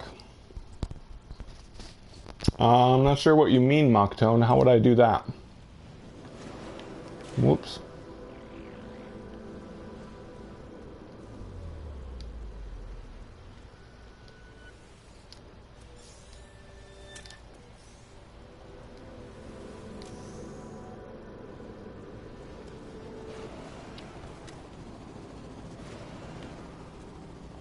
I'm going to the restroom. Or rinsing my eyes out because of allergies.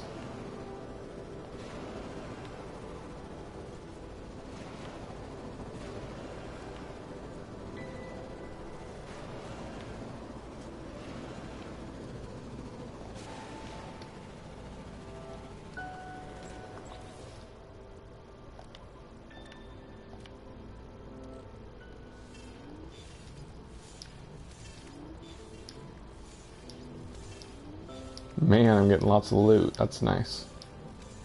Yeah, I know.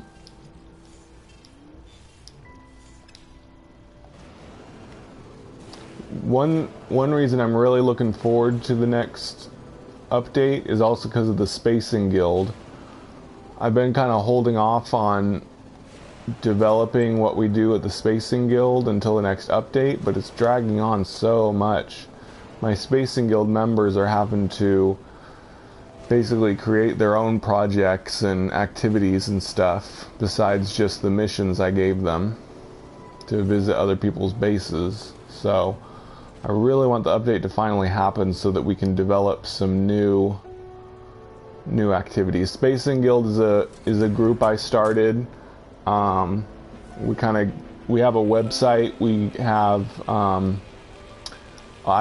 I created missions, which is just basically visiting other players' bases and leaving messages at them. And we have about 20 members now, and we're just kind of a group of No Man's Sky players that figure out activities to do together. We're basically just a No Man's Sky community, but I kind of want to focus on having like a ranking system. Maybe we'll have some kind of point system that people can earn points. But currently there's no trading in the game, so we can't really give each other items as a reward or anything. So other than ranking up so that you have more of a standing in the guild, I'm hoping that new features in the update will provide us with more missions, more ways that we can, figure out things to do together in the game, strengthen more community, and so on and so forth. What would be really nice if they do have us traveling around the galaxy for Waking Titan, that would go a long way to and that would really give us something to do, because our expertise is navigating through the galaxy, the Spacing Guild, and that I kind of want that to always kind of be our concentration. So if they create something in Waking Titan where we have to navigate through the galaxy, that would fit us perfectly. So I'm hoping that's what the activities are going to be, is finding secret things in the game that will help us, that will allow us to help with the ARG and such. So that would be a really cool way that we could contribute to Waking Titan. But I don't know for sure what they're going to do. But it does seem like there's some foreshadowing that they're going to have us explore in No Man's Sky in order to help with the alternate reality game. So, here's hoping at least.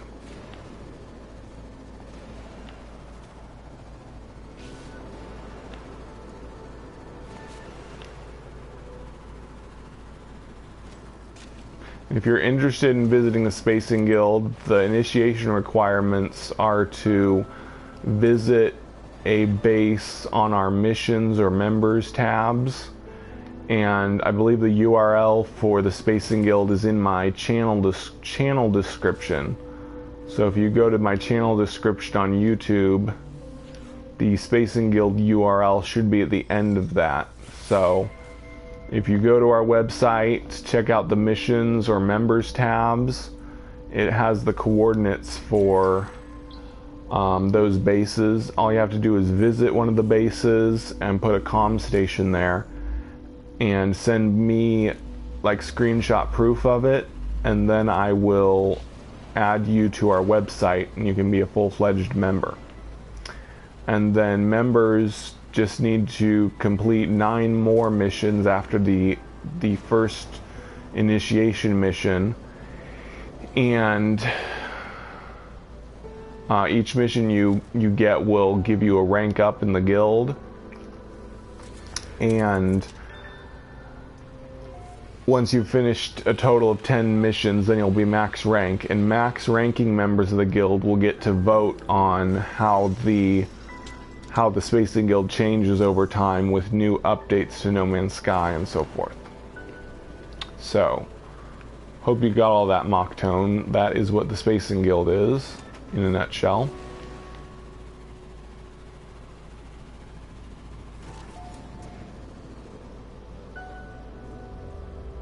Oh no, I'm getting that dumb glitch again. I'm gonna have to load a save.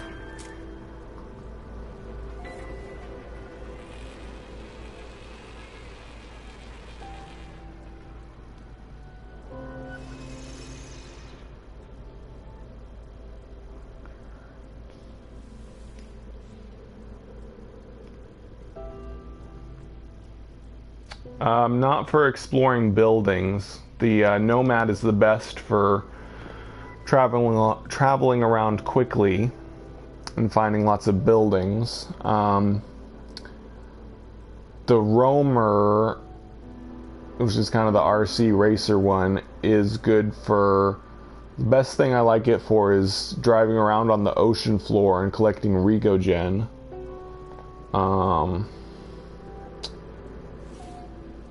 And if I'm really short on plutonium, like in survival mode, I might use the Roamer to drive around and get plutonium.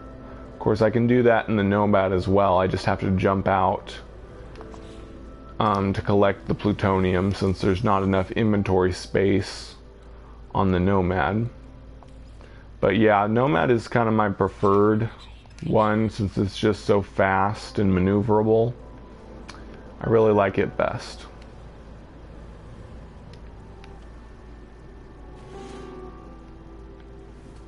Darn. I was hoping there's an NPC in here.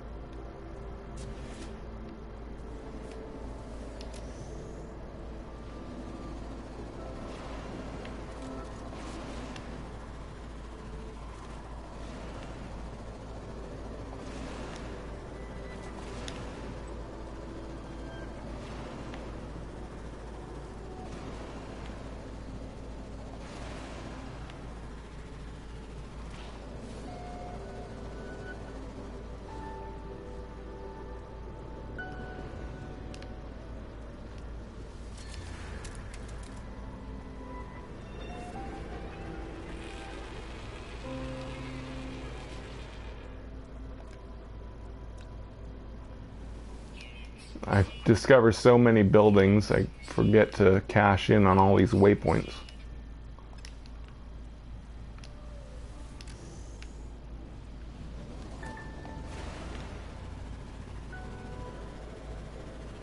Uh-oh, darn it.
Ooh, nice.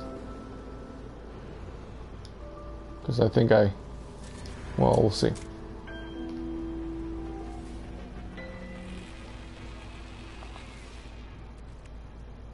Yeah, I just put a bunch of loot in my ship, so I can't sell it here. Oh well. I can sell a little bit.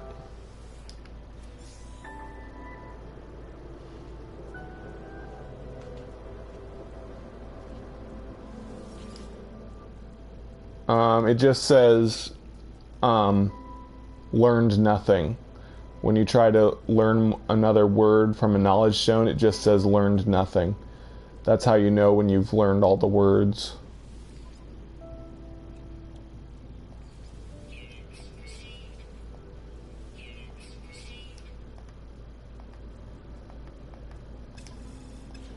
Oh, I sell Atlas stones here. Interesting.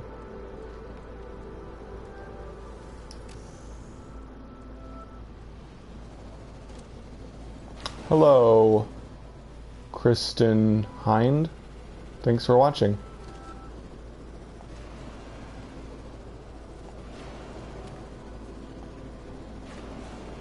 Goodness, there's just so many buildings. Like, takes me less than 30 seconds to get to the next building.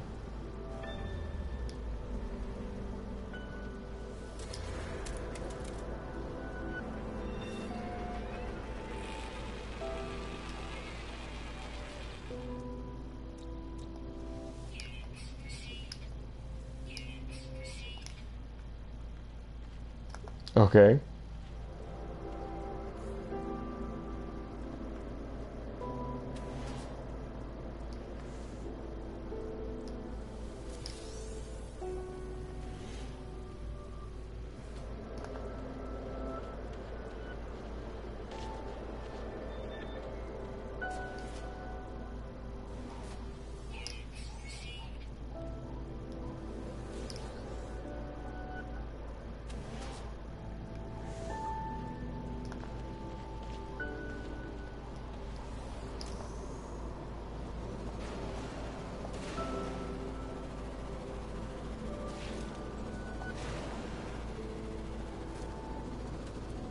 Thank you.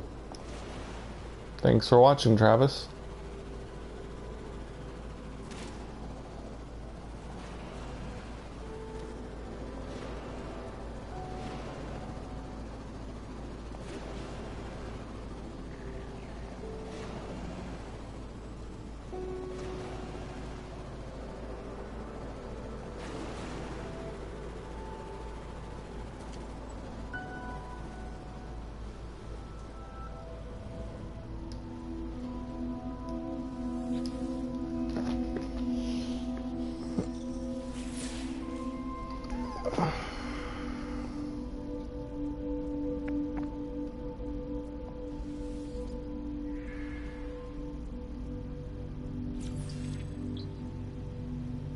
I am 32.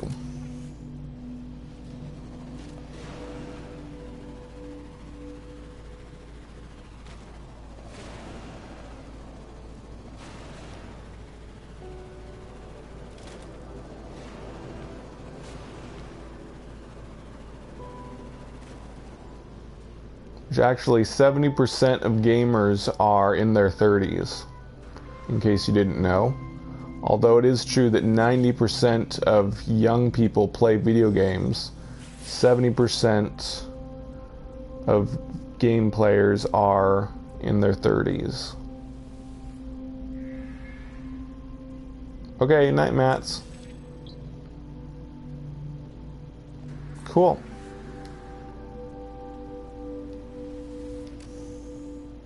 That makes you just barely a digital generation. You're of the digital generation. Digital generation is people born from 2000 to 2020. So you just barely got to be in the digital generation instead of millennials.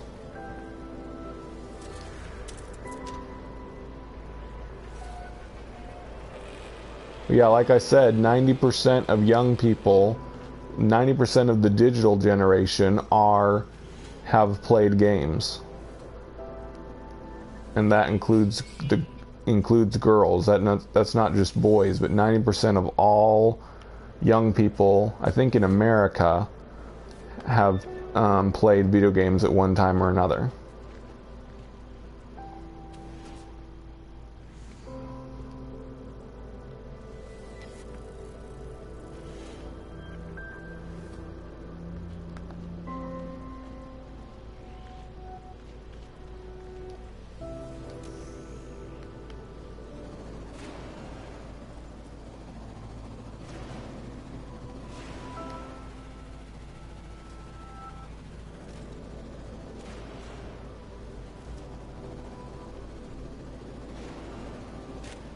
True. I'm sorry if I misspoke and said 90% of young people are gamers. I meant to say 90% of young people have played video games. And that includes like mobile games and such. That's the kind of game a lot of girls play, is mobile games.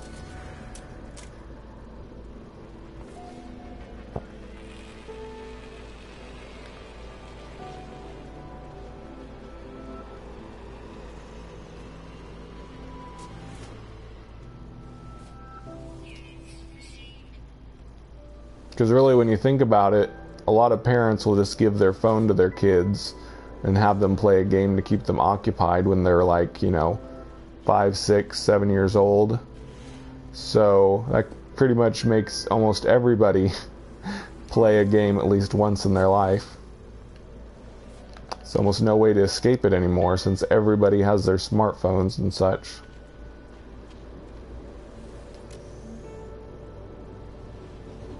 So if you're basing your statistics on that, it's pretty easy to believe. Whoa, darn it, no! Yay, I think this is a new ruin.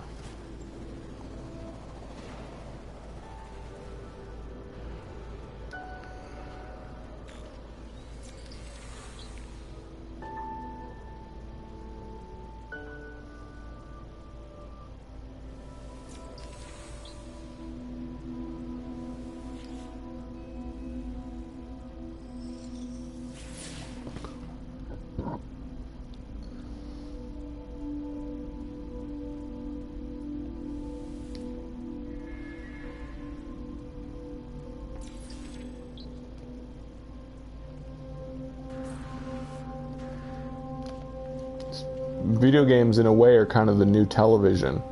Almost everybody watches television and has for like the past 50 years. Now video games are going to get to the point where pretty much everybody plays them at one time or another.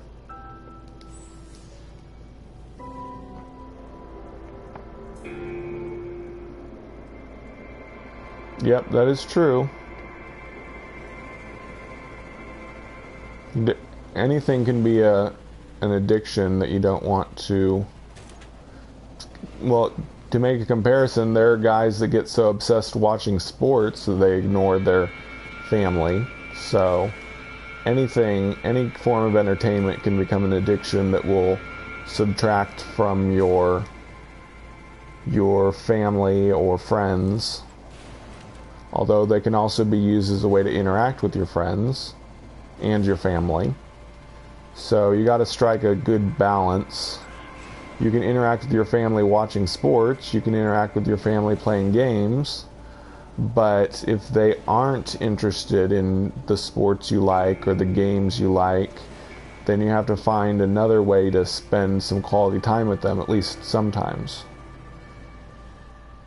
So when you're in a relationship with someone, you have to compromise and do something that you both like, instead of only insisting on what you like all the time. But at the same time, the significant other should also be willing to watch or interact with you with whatever hobby you have. So it's a give and take on both sides. Here I am, I'm single and not really interested in a relationship, and here I am giving relationship advice. It's kind of like how they say everybody's the perfect parent until they have kids. Everybody has advice on how to raise kids correctly until they have their own kids and have no idea what to do. Hey Pimpin' Plays. Thanks for watching. I saw you and Old McReaper were live streaming earlier, so I waited and didn't do my live stream till you guys were done. I kind of don't want to like mess up the schedules and take from other people's live streams. Of course, it's not really possible to avoid that completely, but at least the live streamers I know, I try to avoid live streaming the same time as them. Need isotope.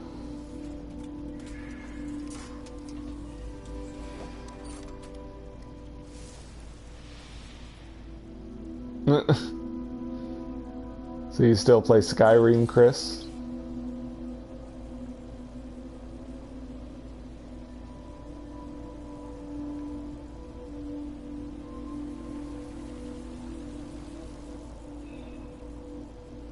Oh, well, thanks, Pimpin'.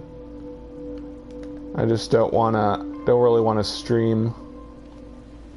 I mean, it works out really well if we kind of stagger our streams so that our viewers have somebody to watch most of the times of the day, I suppose.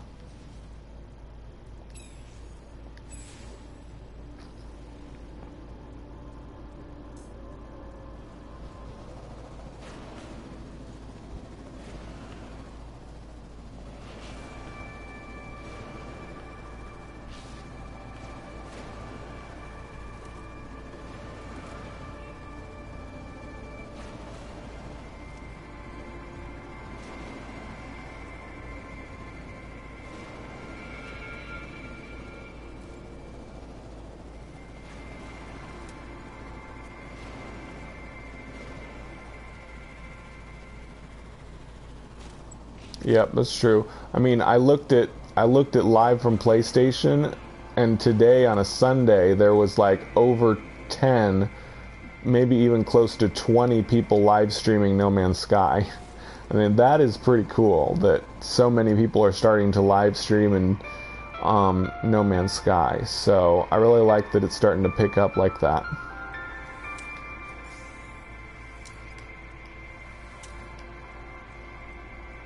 Cool. Thanks for watching, Des. Let me know if you have any questions about No Man's Sky.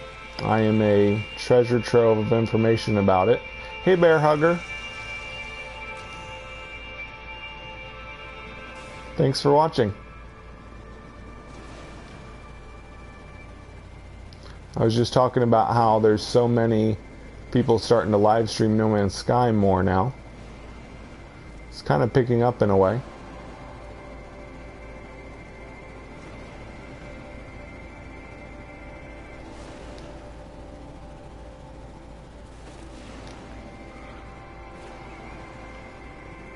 Oops.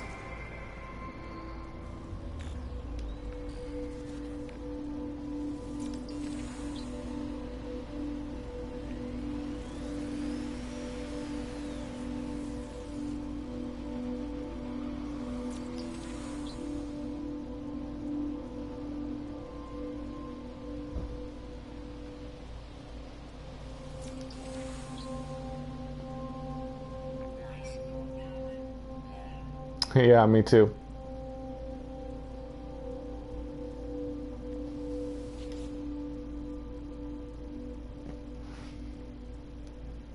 It's too bad a game can only be game of the year of the year it came out, because No Man's Sky is going to be a lot better in 2017 and probably 2018 than when it first came out.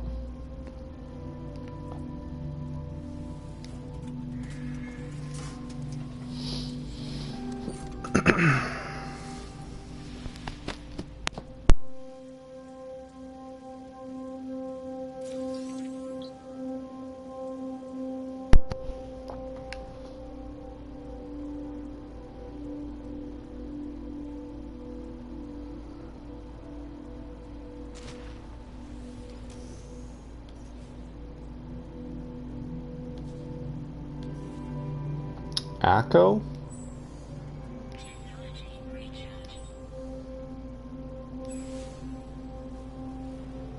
I don't know what ACO stands for.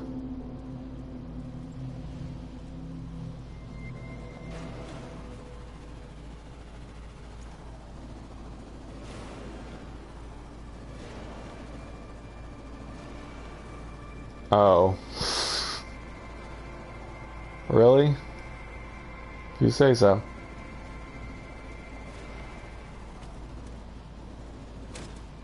Oops.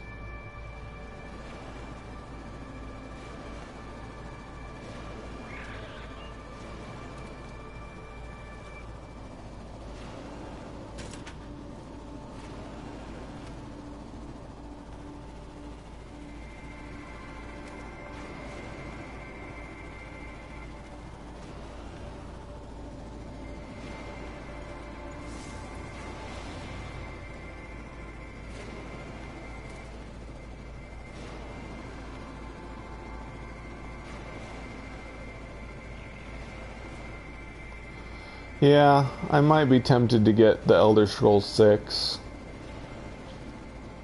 Even though I just said earlier in the stream that I'm kind of done with mainstream games. Hello Ryan, thanks for watching.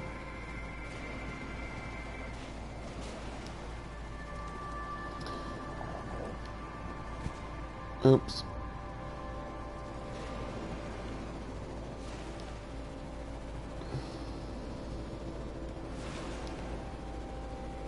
But it's probably a long way off before Elder Scrolls 6 comes out, so I'm not gonna kill myself getting excited about it. I'm just excited for No Man's Sky update.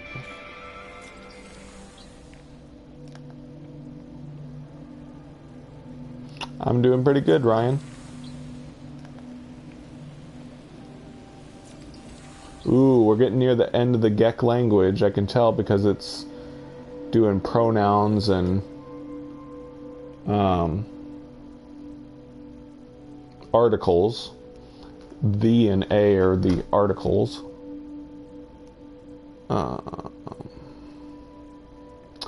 See, this is the same one I had earlier. I need zinc.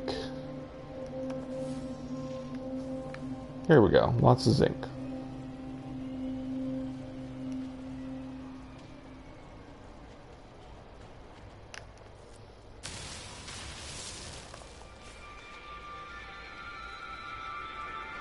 Should just take my vehicle. It'll get me there a lot faster. Or I could just kill some sentinels.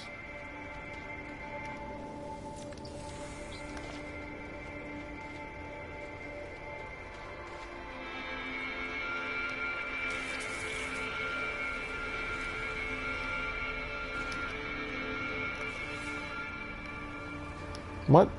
Where'd the zinc go? What? There was zinc right near here. Darn it. Now I lost sight of it. I should just go back and get my vehicle, so it didn't take so long to walk.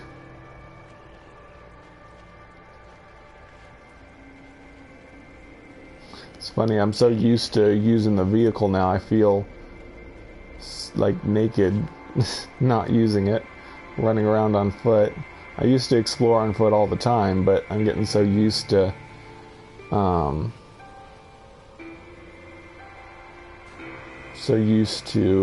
using the vehicle. Oh. Yeah, I probably missed it. Okay, let's see if I can run over to it real quick before it disappears.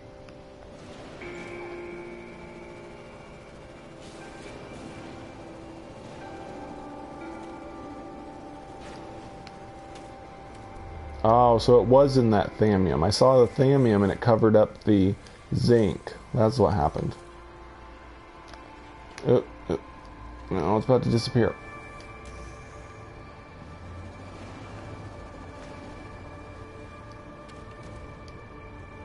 Here we go.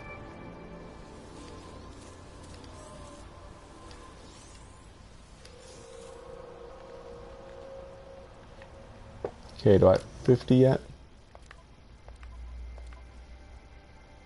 Nope.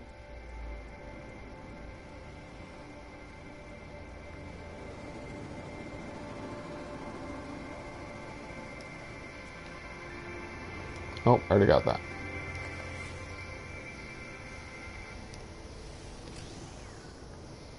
Well, I could have just killed that sentinel. Hopefully I won't lose track of where the monolith is.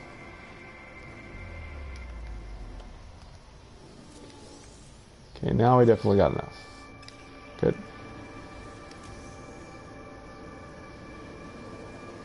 Oh no. Please help me find this monolith again. Oh, where did it go? Oh, I'm gonna lose track of where it was. Dang it. Oh, there it is. So easy to lose track of things in this game.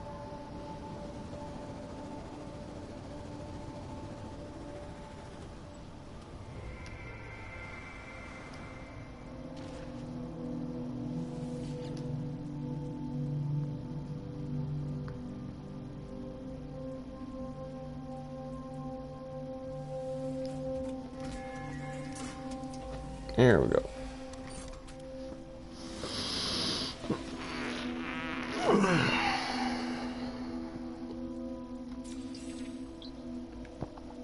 Atlas word for denied.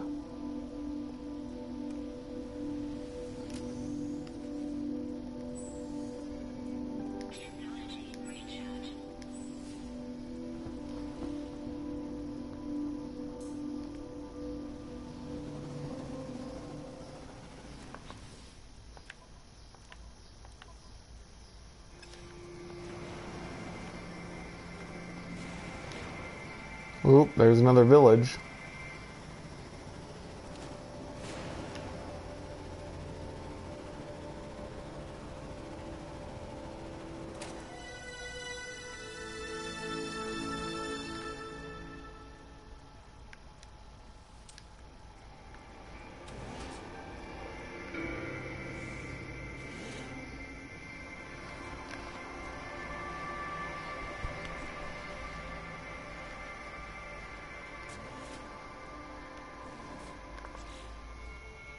Yep, we have freighters, but we can't drive them yet. I think they're probably going to add some more to freighters in the next update. Oh, he wants isotope, okay.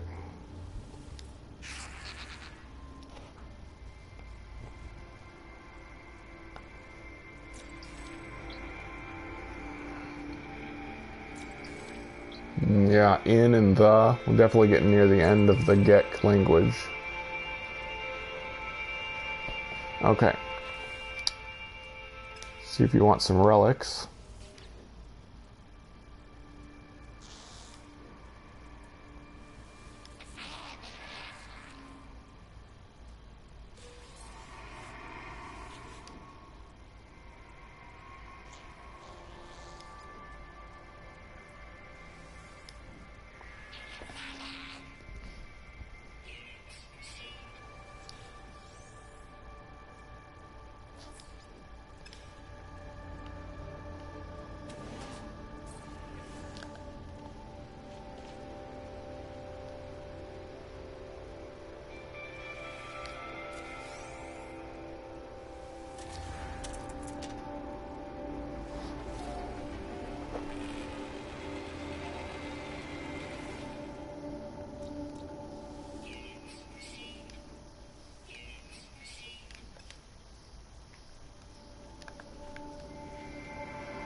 So I guess he wants isotope, yep.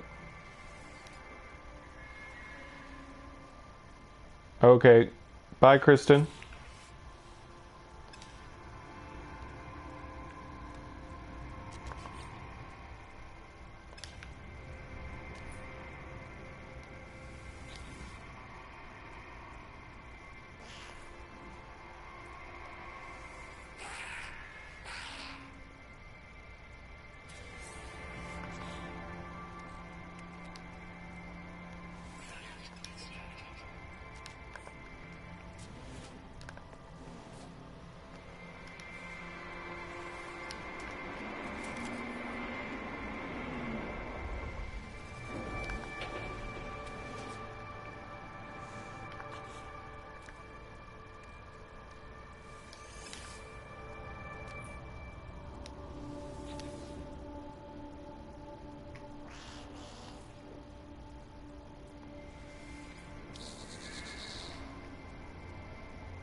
Yay, now I can sell everything.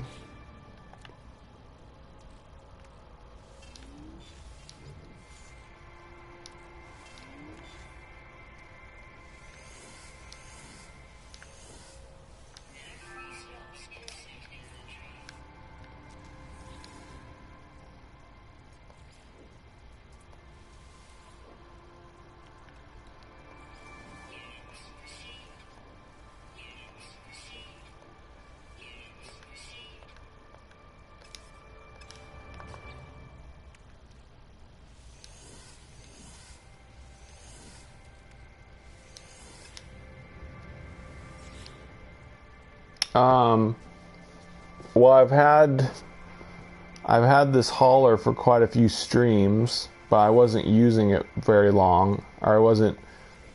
Well, actually, yeah, I've been using this hauler for last several streams, so it's not very new. It was several days ago that I bought it. Well, thank you. It's just a 35 slot hauler, but yeah, I like the design. It's not too brightly colored, but it's got these cool turbine wing things.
Yeah, we're really coming close to the end of the Gek language. This is pretty exciting.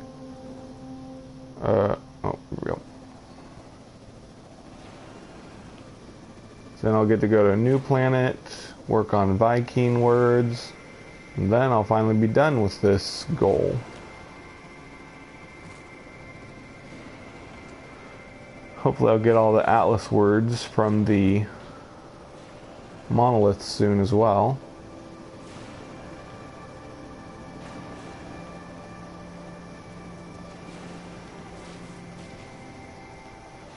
See, how many words do I have? I have 882 words, getting close to 900. And we'll definitely be very close to the end.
Further terrify the creatures.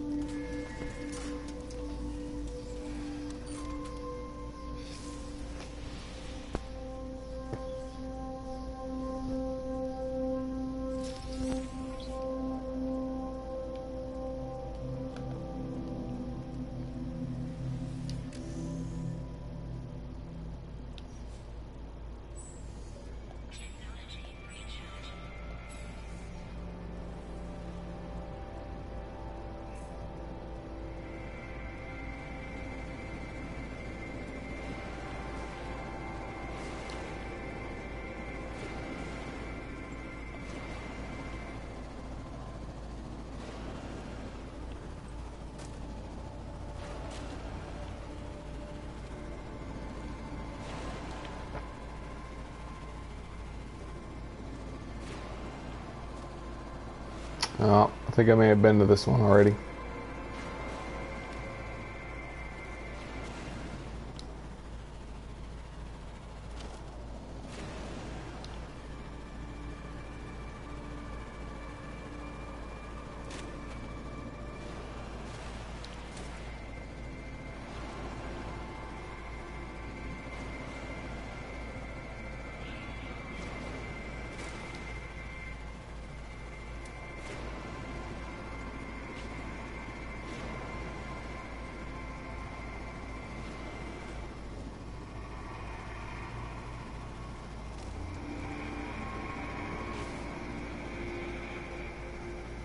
I don't want that. Or do I? Yeah. Nope. We don't know that there is a way to open portals. No proof yet.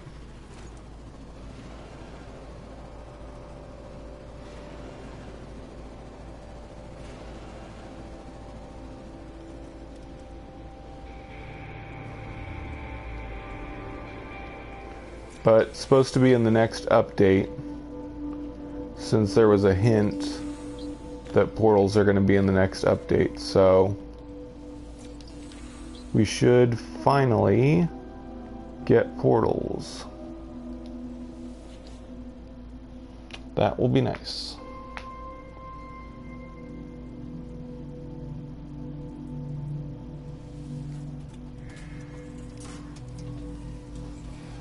Yeah, me too. I'm really glad they're working on it. This game has so much potential that it would really be a shame if they didn't continue to work on it.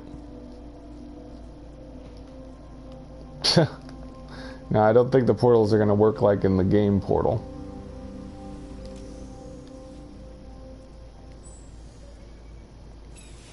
They're just going to be a doorway to another world or another planet or something. They're not going to be a mechanic for...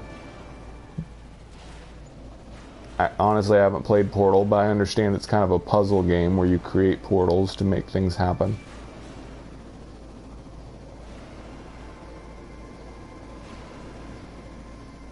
Yep, that is correct, Hovis Steve. I agree. It all depends on what they choose to do, though. I definitely like Foundation and Pathfinder update, but I hope they kind of go in a new direction besides just adding housing, quality of life kind of things. I hope they make the game a bit more adventurous and exciting. That would be best.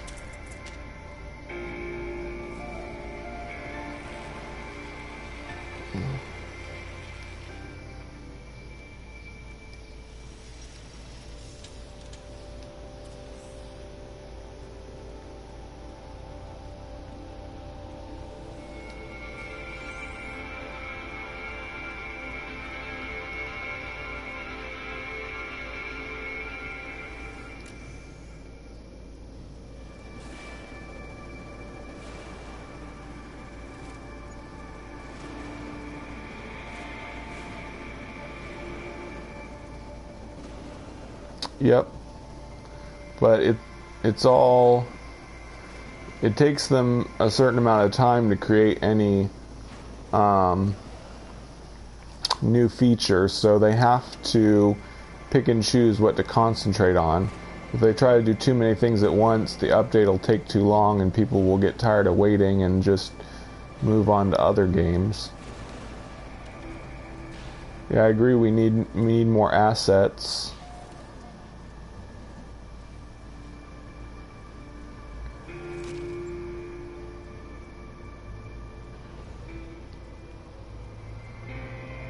We definitely need more variety on planets. Uh-oh, I already been here. I figured I was probably gonna get run into places I've been before.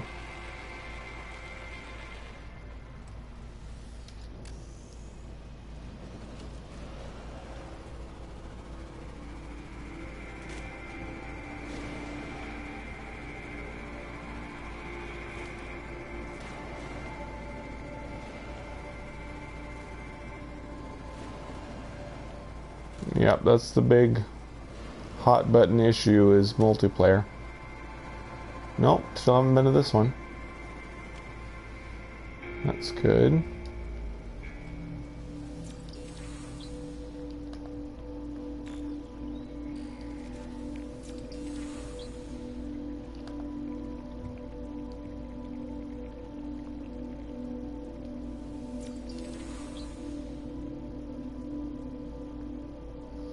Naming NPCs, that's...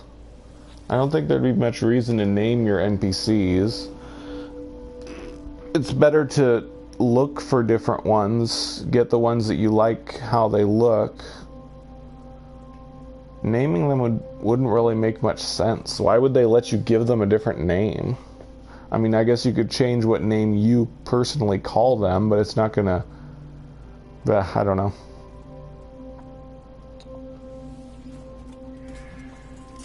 Yeah. Yep, I definitely think the update will have a lot of surprises, especially since they haven't told us anything other than Portal. So pretty much whatever they add is going to be a surprise. It might all be stuff that we've been asking for, but still, it'll be nice to find out.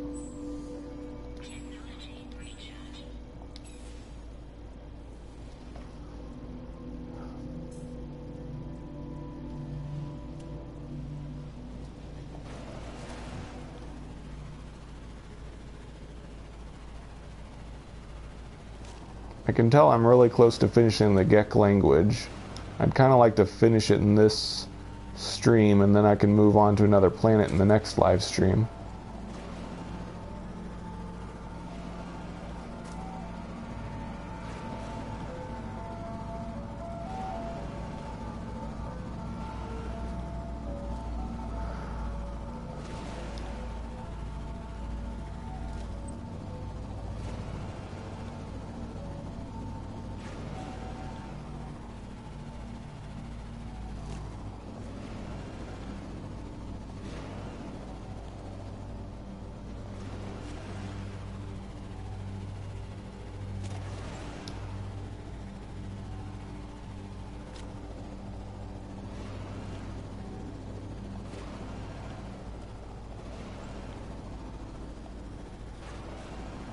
Yep, I agree with all that you're saying, Hovis.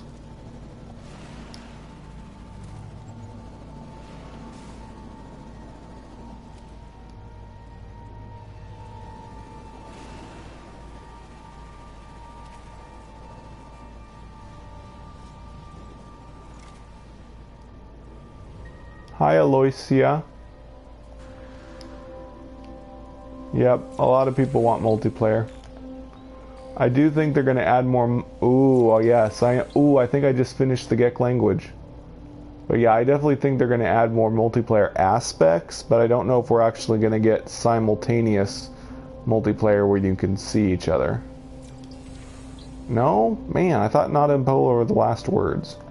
Oh well, we're still really close, because I know Nada and Polo are some of the last words you get.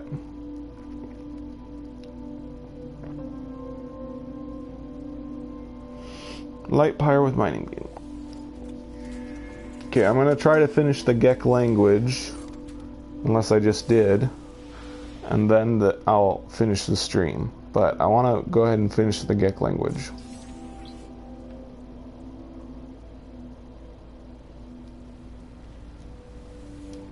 Or so close.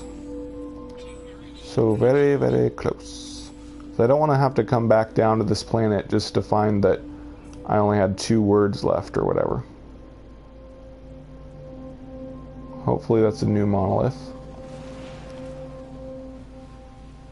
Yep. Yeah, if we want them to bring out updates in any reasonable amount of time, they have to concentrate on certain features and hold off on others till later. But it's ultimately up to them what they're going to concentrate on. We can give them suggestions, but they're going to make their decision based on what is feasible with the technology, what they believe will enhance the game the most, and maybe thirdly they'll decide based on how many people have voted on a certain feature. But feasibility has to come first, and then deciding what they think is really best. I'm getting that. Welcome back for the 3rd time, New Math. I think that's the 3rd time you said hello. Come back. I'm getting a glitch, so I need to reload a save.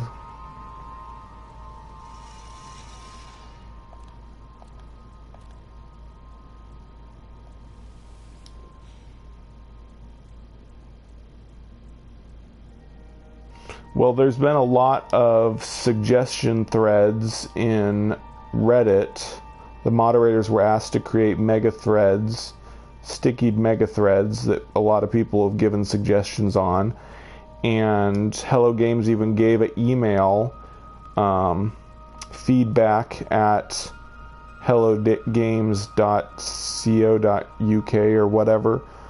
And I think a lot of people have given them suggestions on that email as well. So I think at this point, Hello Games has tons of suggestions, and it's really just up to them what they're going to decide to do. What is the best base in the hub? What? I don't know. There's lots of bases in the hub. Look on the Space and Guild website. Although the Space and Guild website doesn't really tell you what is good. And it really is subjective what you think is good. My base has lots of stuff to pick and sell, but it doesn't look very cool. So I don't know what criteria you're using to decide what is a good base. But you're definitely welcome to come visit my base down in the Zola 4-Way region in the Space and Guild Star. Other info is on the Space and Guild website.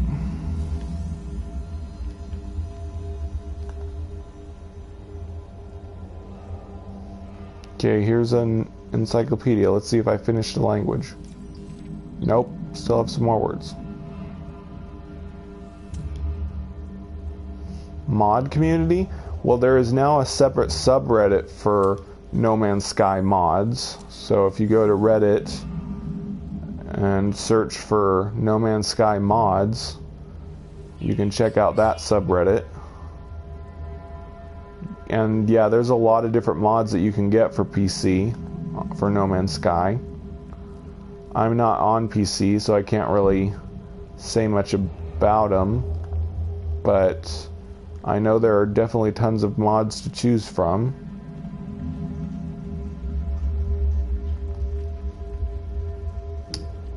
There's about a mod for almost everything on No Man's Sky by now, and they're still coming out with new ones all the time.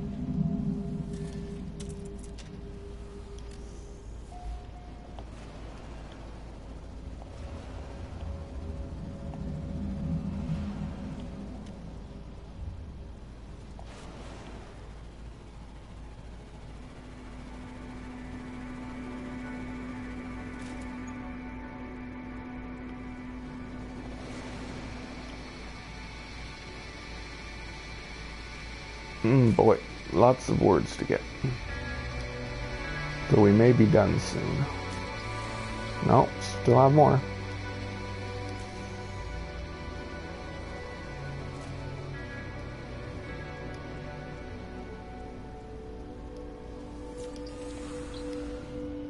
But you can't use mods on PlayStation 4 version, only the PC version, of course. Man, when am I going to finish the Gek language? There we go. Learned nothing new. I finished the Gek language. Woohoo! All done with this planet. Yay! So in my next live stream, I will be finding a Viking system and finding a new planet to explore. Woohoo! We're in the home stretch to get all the words. Wish I knew how close I was to the Atlas words being done. Just learned the Atlas word for ultimate. No idea how close I am to being done with that. Okay, oh. Now I need to get off this planet.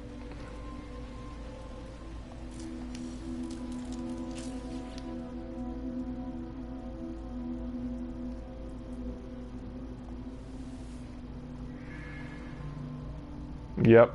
Takes a long time to get all the words. I should have close to 900 now.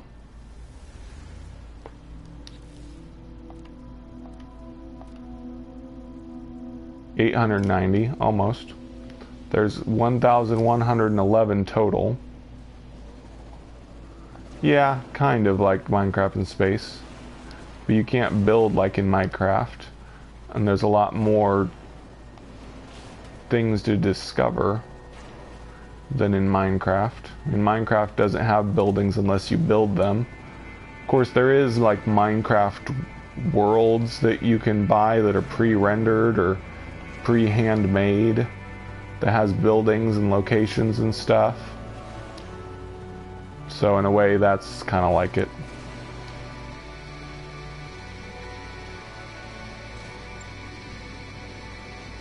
Actually, Boundless is a lot more like Minecraft in space. Boundless, you can chisel out cubes and slanted cubes and such. You can chisel slanted edges on your cubes and build stuff on different planets in Boundless.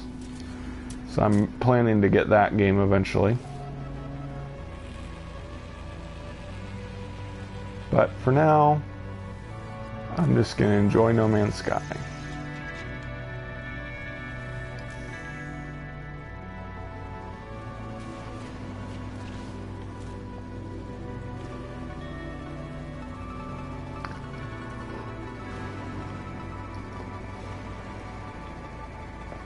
No, I can't play Boundless. Yes, I will get Boundless when it comes out on PlayStation 4.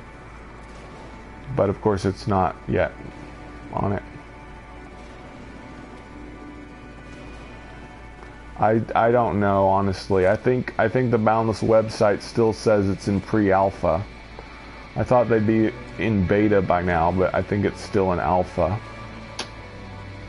So who knows with Boundless. I think earlier I was talking about Dreams. Dreams is another game I'm interested in.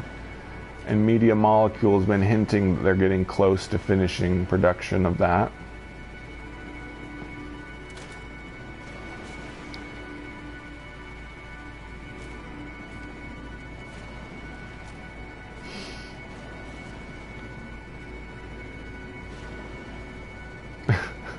Boundless isn't anything like Destiny. It's like comparing apples and watermelons.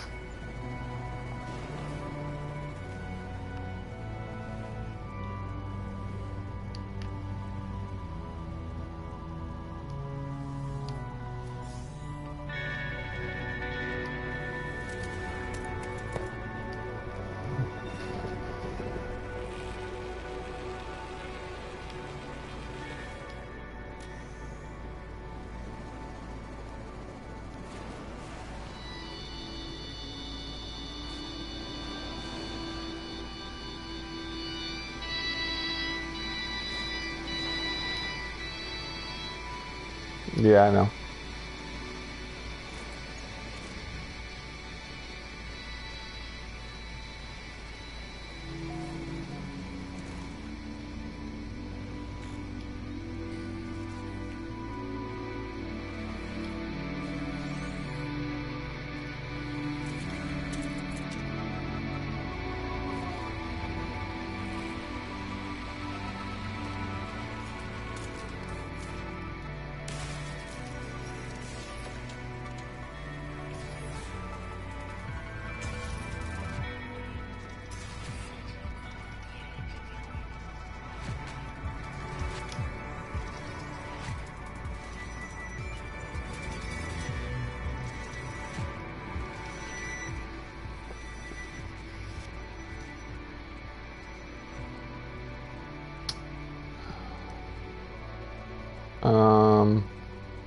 I guess it doesn't matter what I choose.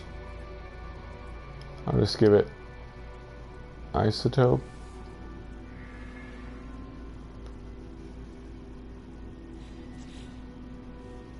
I don't know. Like I said, I would like to see more multiplayer aspects added, but I'm not really big on multiplayer.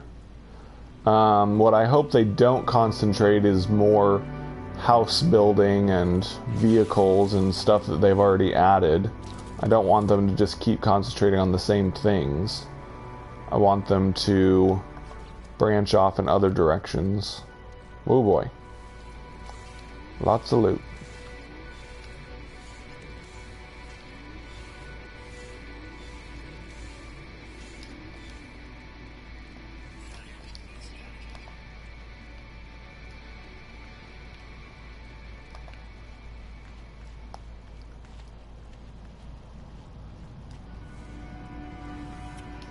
But, like I've said, I'll be happy with whatever they add.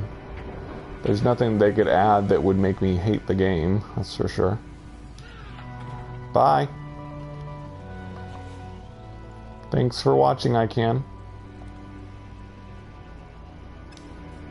Okay, time to get to the space station.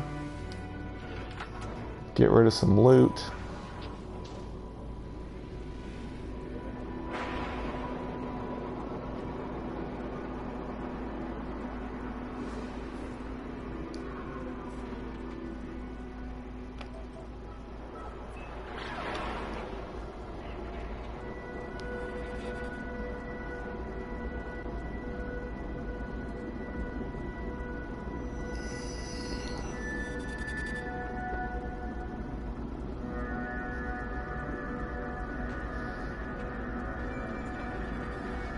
Thing about No Man's Sky is when usually when people think of a DLC, they think of new areas being added. But No Man's Sky already has unlimited areas. But changing the algorithms can completely change every single planet. So I don't think a DLC pack would, well, it definitely wouldn't be what people are thinking of. It wouldn't add more planets, that's for sure. We don't need more planets or more areas. We do need more variety and such. And they've said that updates are going to be free, so they seem to be using a buy-to-play model right now. Their only income is from people buying the game, not from DLC or anything like that. They don't even have any microtransactions. Yep, driving freighters would be cool.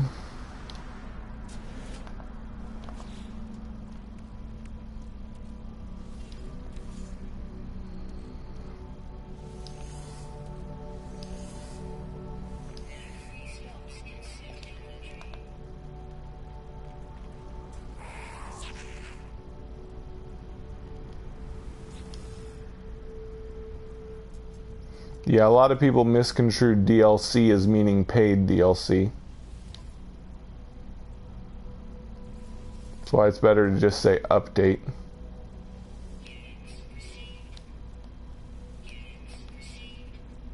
A DLC pack sounds like it's like some pack that's going to include a new area or something. Hey, Rick. Unfortunately, Rick, you're kind of catching me right here near the end of the stream.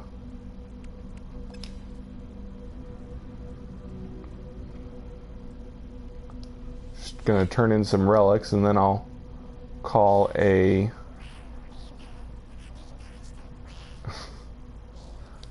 end to the stream. Try to get rid of some of these relics.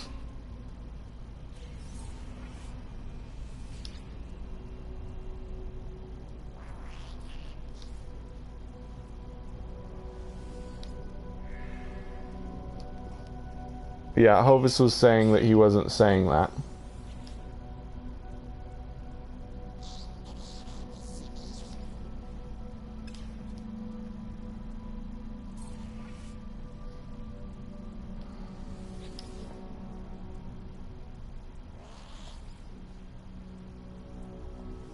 Well, if they went that route, they'd probably do microtransactions that would let you buy additional furniture items or something.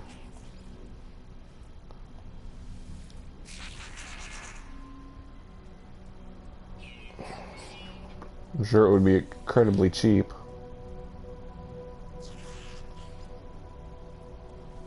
Yay, he's gonna let me turn in all my relics for units. Perfect.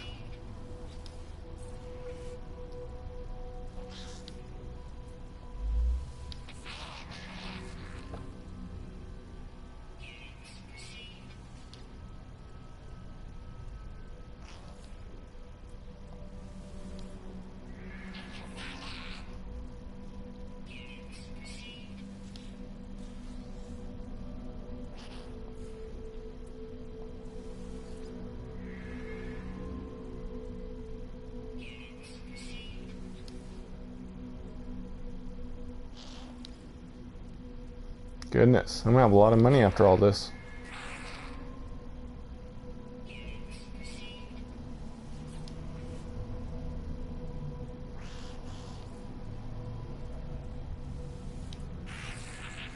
The more ways we have to communicate, the more ways we miscommunicate.